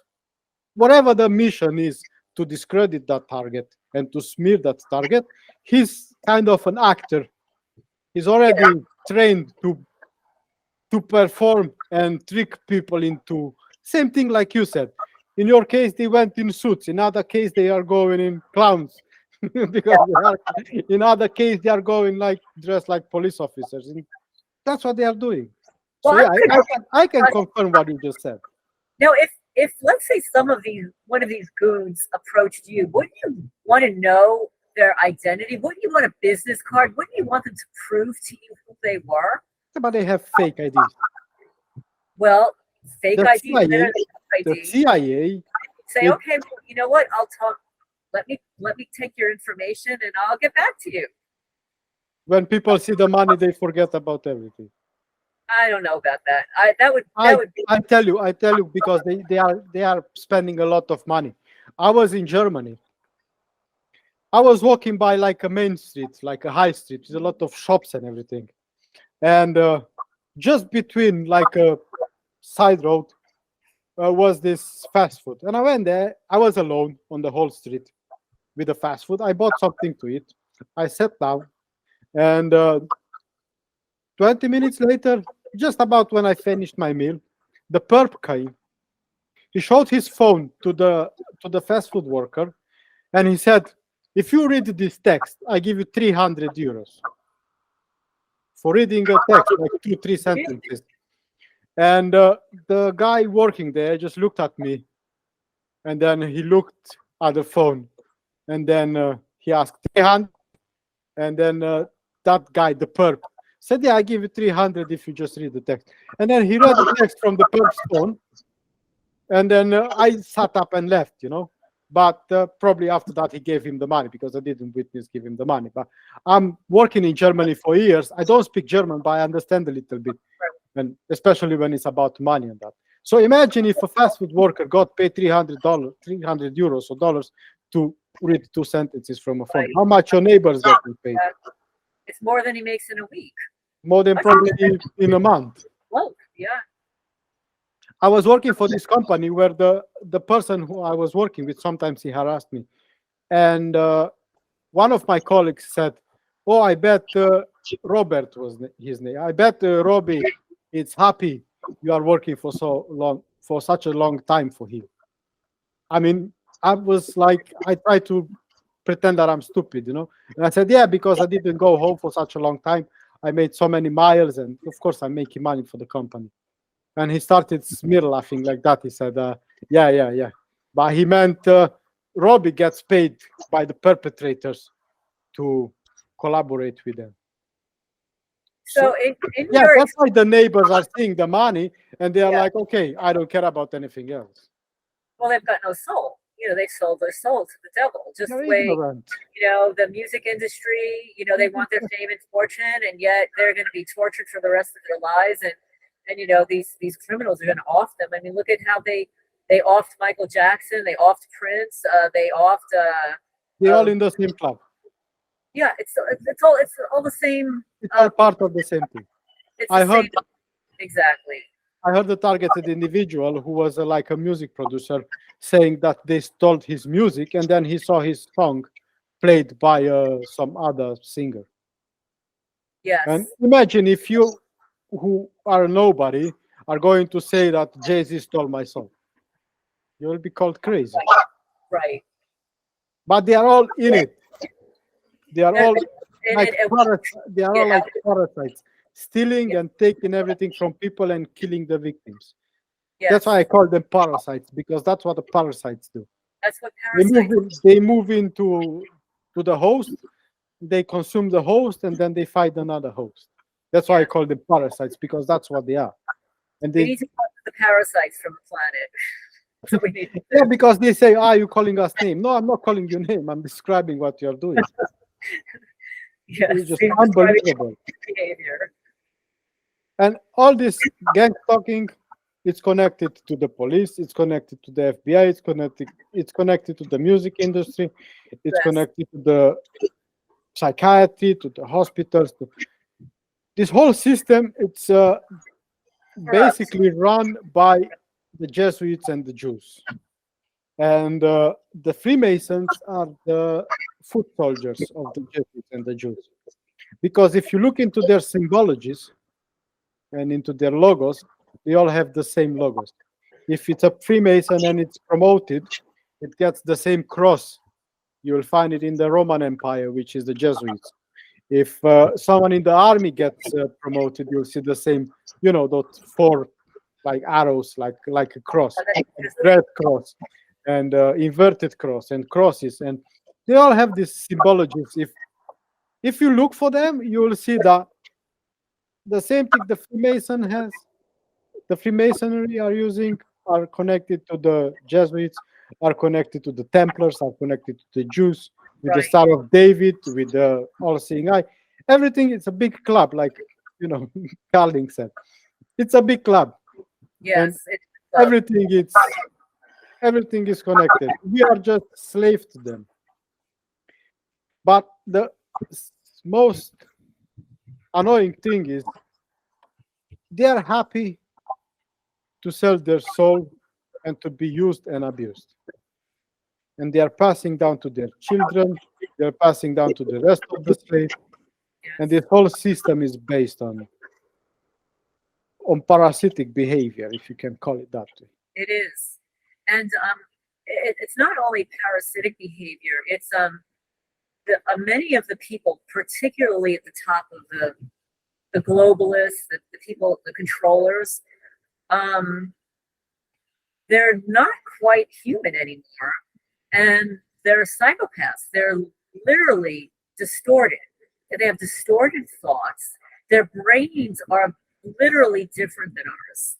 I mean, we'll divide it up between the psychopaths and the empaths. Okay, it's not that clear of a delineation. I mean, not everybody's an empath, but the regular people will call empaths because we care about humanity. Yeah, for the sake of the conversation. Yeah. Keep it into two groups. Yeah. Yes. So, and they're not normal. They don't care about humanity. They don't care. They look at us as cattle. They look at us as objects. They're broken. Yes, and they're bored. They're bored, so they want to. It's almost like we're pieces on a chess game, and they want to move us around and just control us that way. Like it's a game to them. And in some of these higher levels of these affluent people, they do get very bored. They don't socialize with the regular people. So that's even more boring that they've got to socialize amongst their own class. Could you imagine how torturous that's got to be? So they need to entertain themselves. And what do they entertain themselves with? They've got the best cars, the best food, they've got maids, they don't have to work. They entertain themselves with us. And they play us. They play games with us to humor themselves. Yeah, because nobody will do anything to them. They're faceless. We don't even know who some of them are. They even have child trafficking rings, where in those places where they keep the children, they have doctors, they have nurses, they have everything. So these people are so sick that they are basically going there, paying a large amount of money, raping a child, and then kill the child. Yes, we have to be careful. And then when he's done, the whole team moves in, takes the child, breaks him apart, and then sells the organs. Yes. And this just, when they have so much money, and like you said, we are like cattle to them. We are like nothing, nobody's.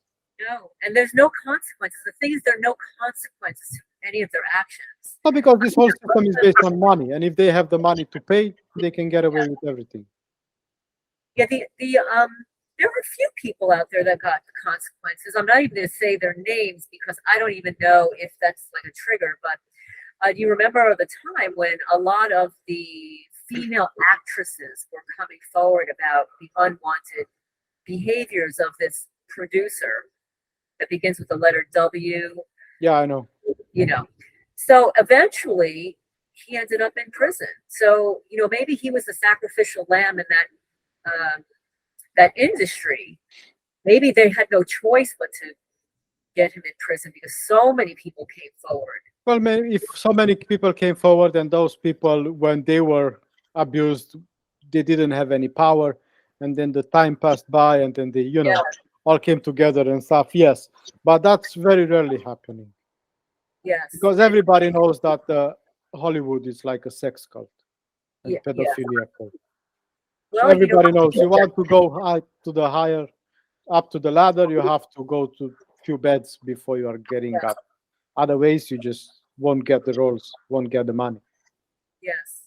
There are many celebrities that have come forward and stated that if they didn't do something in particular, that they weren't going to get the next movie deal. And one that I just watched recently was a guy who said, they wanted me to do X and I didn't get another movie deal for another 2 years. I was out of business. I was out of work for 2 years. So they can literally destroy, the way they do us, destroy your career, even though they talking about millions of dollars. Talking about famous people, Dave Chappelle. Everybody knows Dave Chappelle, especially you are in the US. He went through the same thing that we are going through. Just even when he went to the Oprah interview and he explained it to someone from the outside wouldn't understand, but I understood him what he said. Yes. And he said, "You don't talk to me about me." Sounds familiar to you? Yeah. When somebody is telling you something like that you would want to do, but that's putting themselves in your shoes, somehow giving you clues about, you know, what you want to do. And then add something in, but I wouldn't do this because of that. Or manipulation. Covert manipulation. That's exactly what Dave Chappelle explained. What else he explained? He said, it's not that. That's exactly my case too. It's not that I don't want the money, because he was offered $50 million for a contract.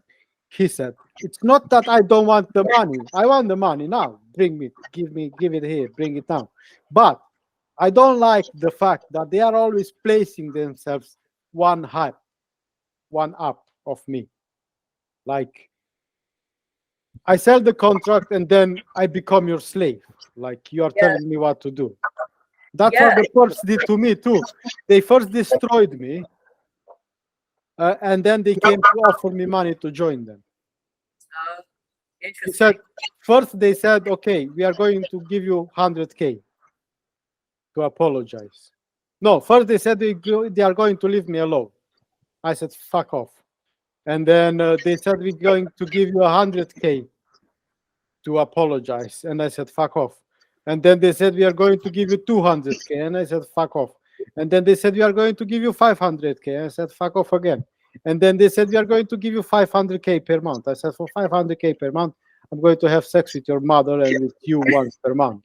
Oh, my goodness. Because I know my worth. Right. And I could never take orders from somebody else. Someone whose brain is broken, like these people are.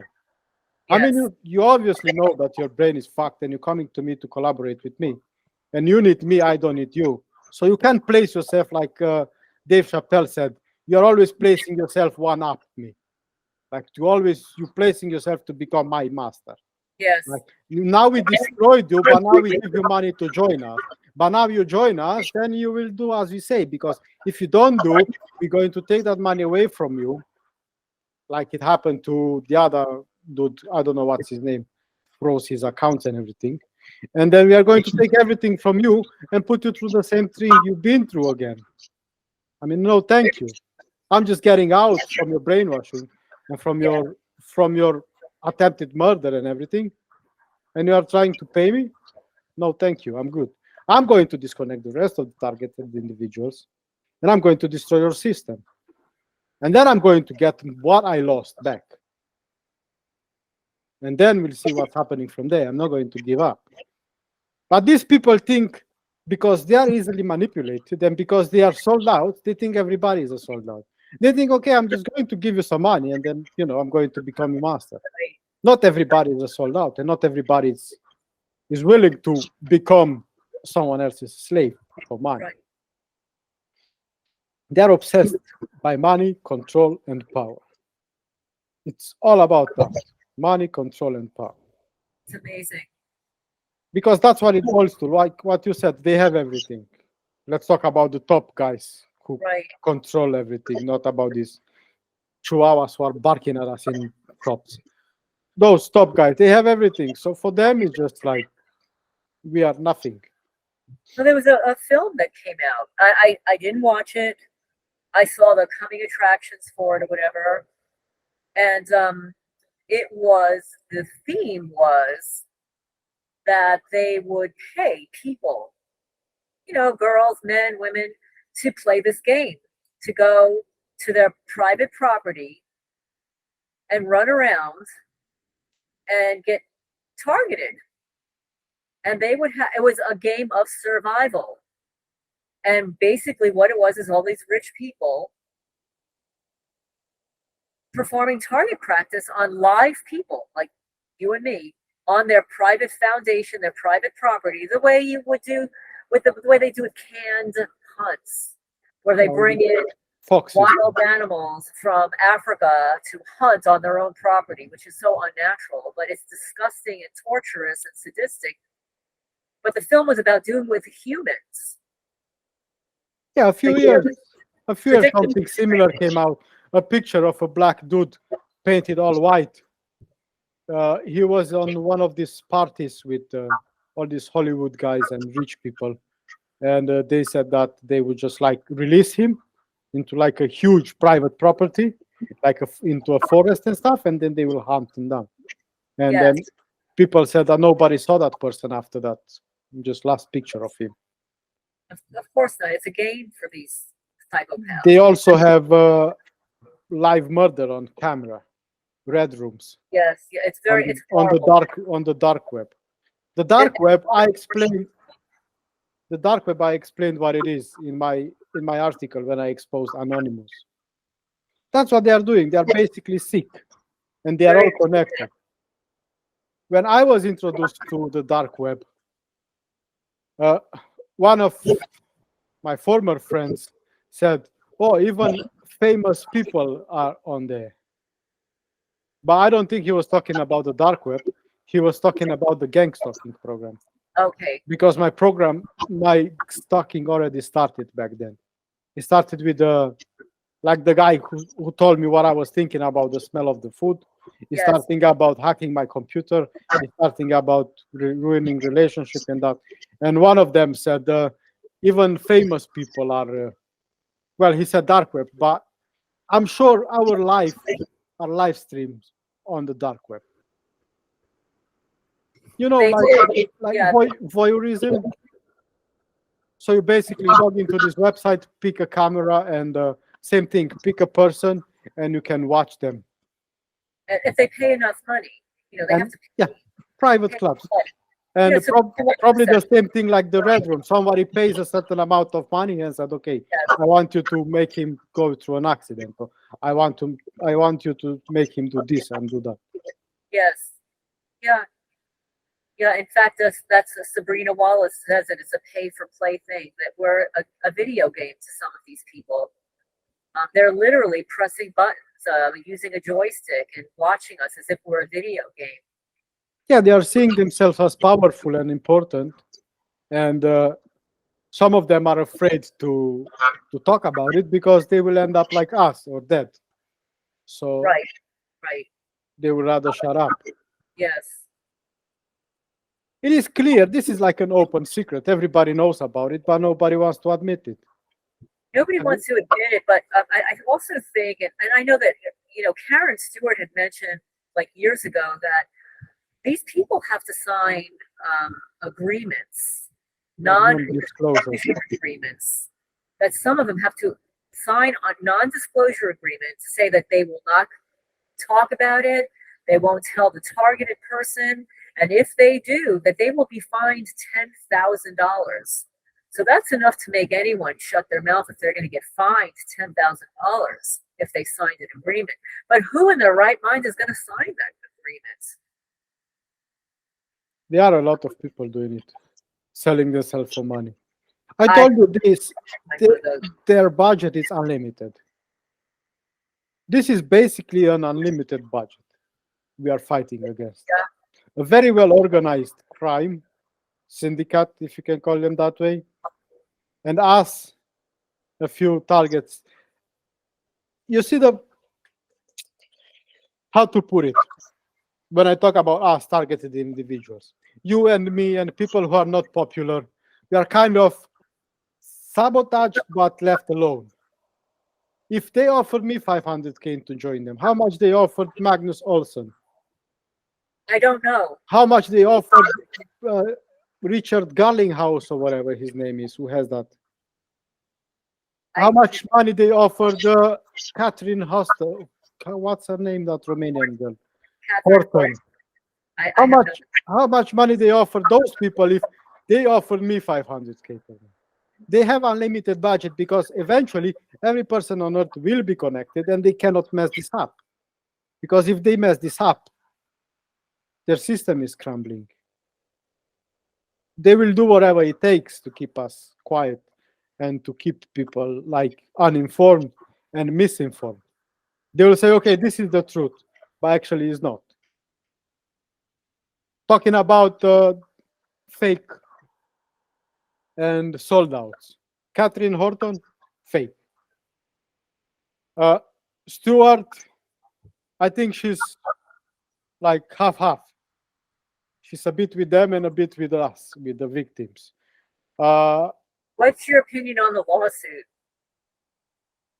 If that's off the charts, you don't want to talk about it, that's fine with me. It's nothing. It's just for the show. Because Horton was left alone after this lawsuit, right? She married her handler, and then she disappeared from the scene. And Magnus Olsen also, she kind of disappeared from the scene. Ella Free, whatever her name is, Freeman. Even Ella, when I realized Ella is fake, at some point where they said they will let me alone and offer me money to join them and to, just to leave me alone, I said, no, I refuse to allow a bunch of parasites to kill the best people of this world. I refuse. I can allow it. Even if I die today trying to stop them, I will die and I won't take any money. And then she said the same thing in her next, not the part with dying, but the part with I refuse to allow this to destroy the best people. She said the same thing in gathering they had. Yes, They used to do those gatherings every August or whatever. Yes, Thursday. So she said the same thing I said. Because it sounds like a leader would say, right? Like some strong person. Yes. Like, I refuse to allow this and do that, like dictatorship kind of. Because at some point they called me communist and dictator. That's no leader, I'll tell you. That's not a leader. And I said, no, I refuse to do that because it's wrong. And she said the same thing I said. And then, what's his name? Her boyfriend, Dr. something, Aaron. Dr. Matthew Aaron or something. Aaron. Yeah. He made a very good video about, how do you call it? About technology and everything. And talking about misinformation. The most crucial part he left out. He said, technology is not so advanced to read minds. Oh, that's not true. He knows it's not true. I know. We all know. But that's what control opposition is. They tell you everything you want to hear, and then the most important parts are leaving them out, or they are telling you something else. Yes. and then you are confused. I mean, is it possible or is it not? I mean, Yeah. you have your associations and organization, and you are our saviors, and you are this and that, and we are following you. And at the end of the day, you are lying to us. Absolutely. So how is that helping us as the None. community, or how is that stopping them? And her website disappeared. Her domain name is for sale. She totally disappeared. She took down all the videos of all the interviews that she had with people, and didn't even notify anybody that was happening. That's not a leader. That's a fraud. Yeah, because some of these people, I'm not saying they started as fake. Some did, but Yeah, not all of them. Some started as targeted individuals, just like me and you. And once they get enough knowledge and enough followers, they don't like that. They want to silence that. So what they will do, they will come in as helpers, and then they will say, okay, we are here to help you, but they are there to sabotage you. Oh, And then they will pay you, like he said, join us. If I would have accepted to join them, they would have given me scripts to read and lead people to the slaughterhouse. I see. I would be seen as still as a targeted individual, but somehow I would have probably became popular in the community and be some sort of a, like Ella was, or Dr. Matthew, whatever was. And then at some like the other one, Olson. And after a while, probably I would just fill up my pockets and just disappear. And then they will fill up the gap with the next one and the next one. And they keep selling these illusions of we are doing something, but they're not. No, It's all there's fake. there's nothing going on. I don't get on those calls anymore. I did, back in 2017, when I did some research online, I realized what was happening. And there was a word for what was happening to me. I know it was some kind of stalking. I didn't know it was an organized effort or that it was a program. And I stumbled across her and I said, oh, I want somebody to interview me. I want to tell my story. So I think it was in March of 2017, she interviewed me, and that's actually, I was able to locate it because she took it down. She's very spiteful. She took it down, but somebody else posted it online. I was able to download it, post it to my YouTube channel. I realized shortly after that, literally within 9 months' time, that I wasn't dealing with somebody who was telling the truth. So I started listening in and not really speaking all that much, and realized that it's a thread throughout the whole community. Like you said, it's like a planned opposition or whatever. It's a way for them to gather information from people, to keep them stuck where they are, feed them fake information. And there's so many perpetrators that get on those calls. They disrupt everything. It's very toxic. Even the dude from Australia, what's his name? He's always on these calls. I don't know. I don't get on them anymore. He's a bold guy. He was even on your call when you were on that show, American Coast to Coast or whatever show we were. That body. I don't know. I can't remember all these names because if I don't pay attention to them, I can't. I don't store the information in my brain, but I can call them out when I see them. And it's so much fakeness and so many fake saviors because everywhere you turn, you hit a wall and you hit the fake saviors. Yeah. And it's like a dead end. That's why I refused to join them. I said, no, I'm going to do my own thing. I built a website.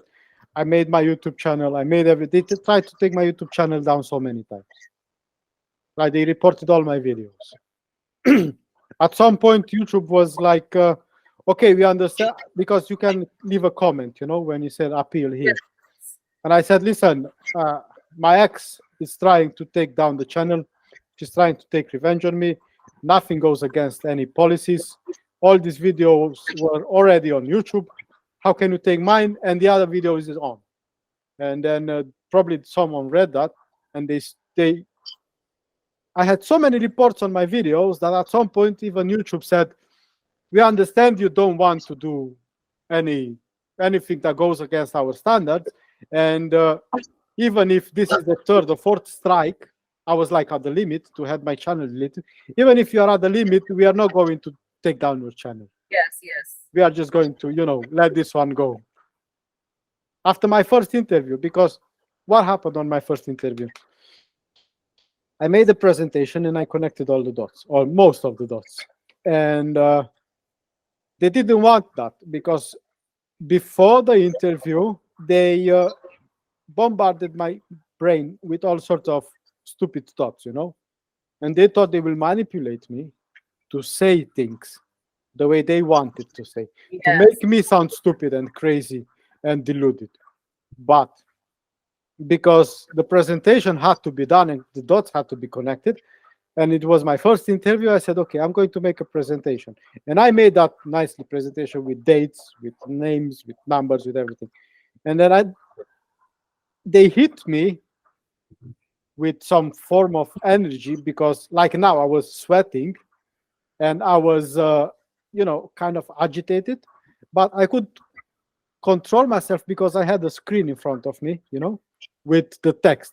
And I read and I explained and I kept my cool. But even a few viewers said, I think you got hit with directed energy weapon during that interview, because someone who knows can see what's happening. Someone who doesn't, it appears like you are crazy. Yeah. Like, I don't know, you'll see when you go through this again, they were hitting me on my neck. And I reached over to rub my neck a little while ago because they were pounding on my neck while you are sweating. You are like wet. Yeah.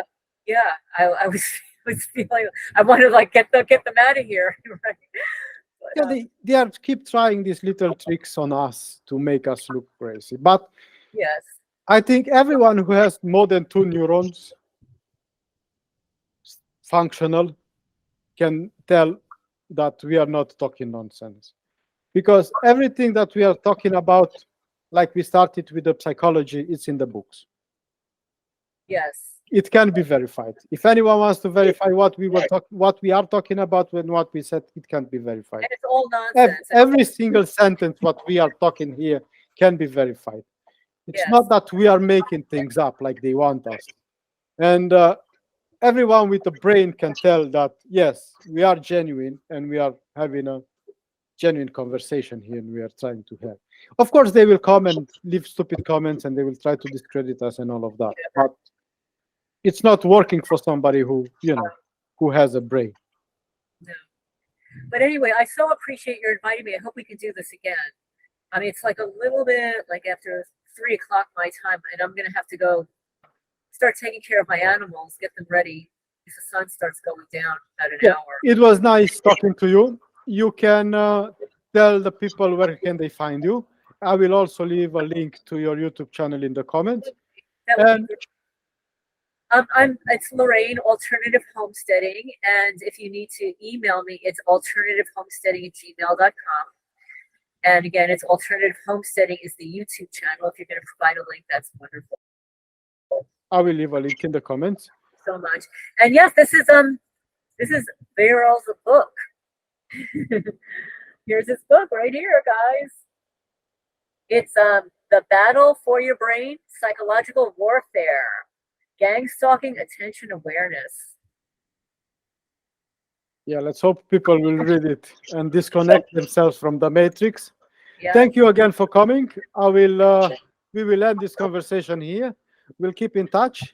I want to say one last thing for the people who are watching this video.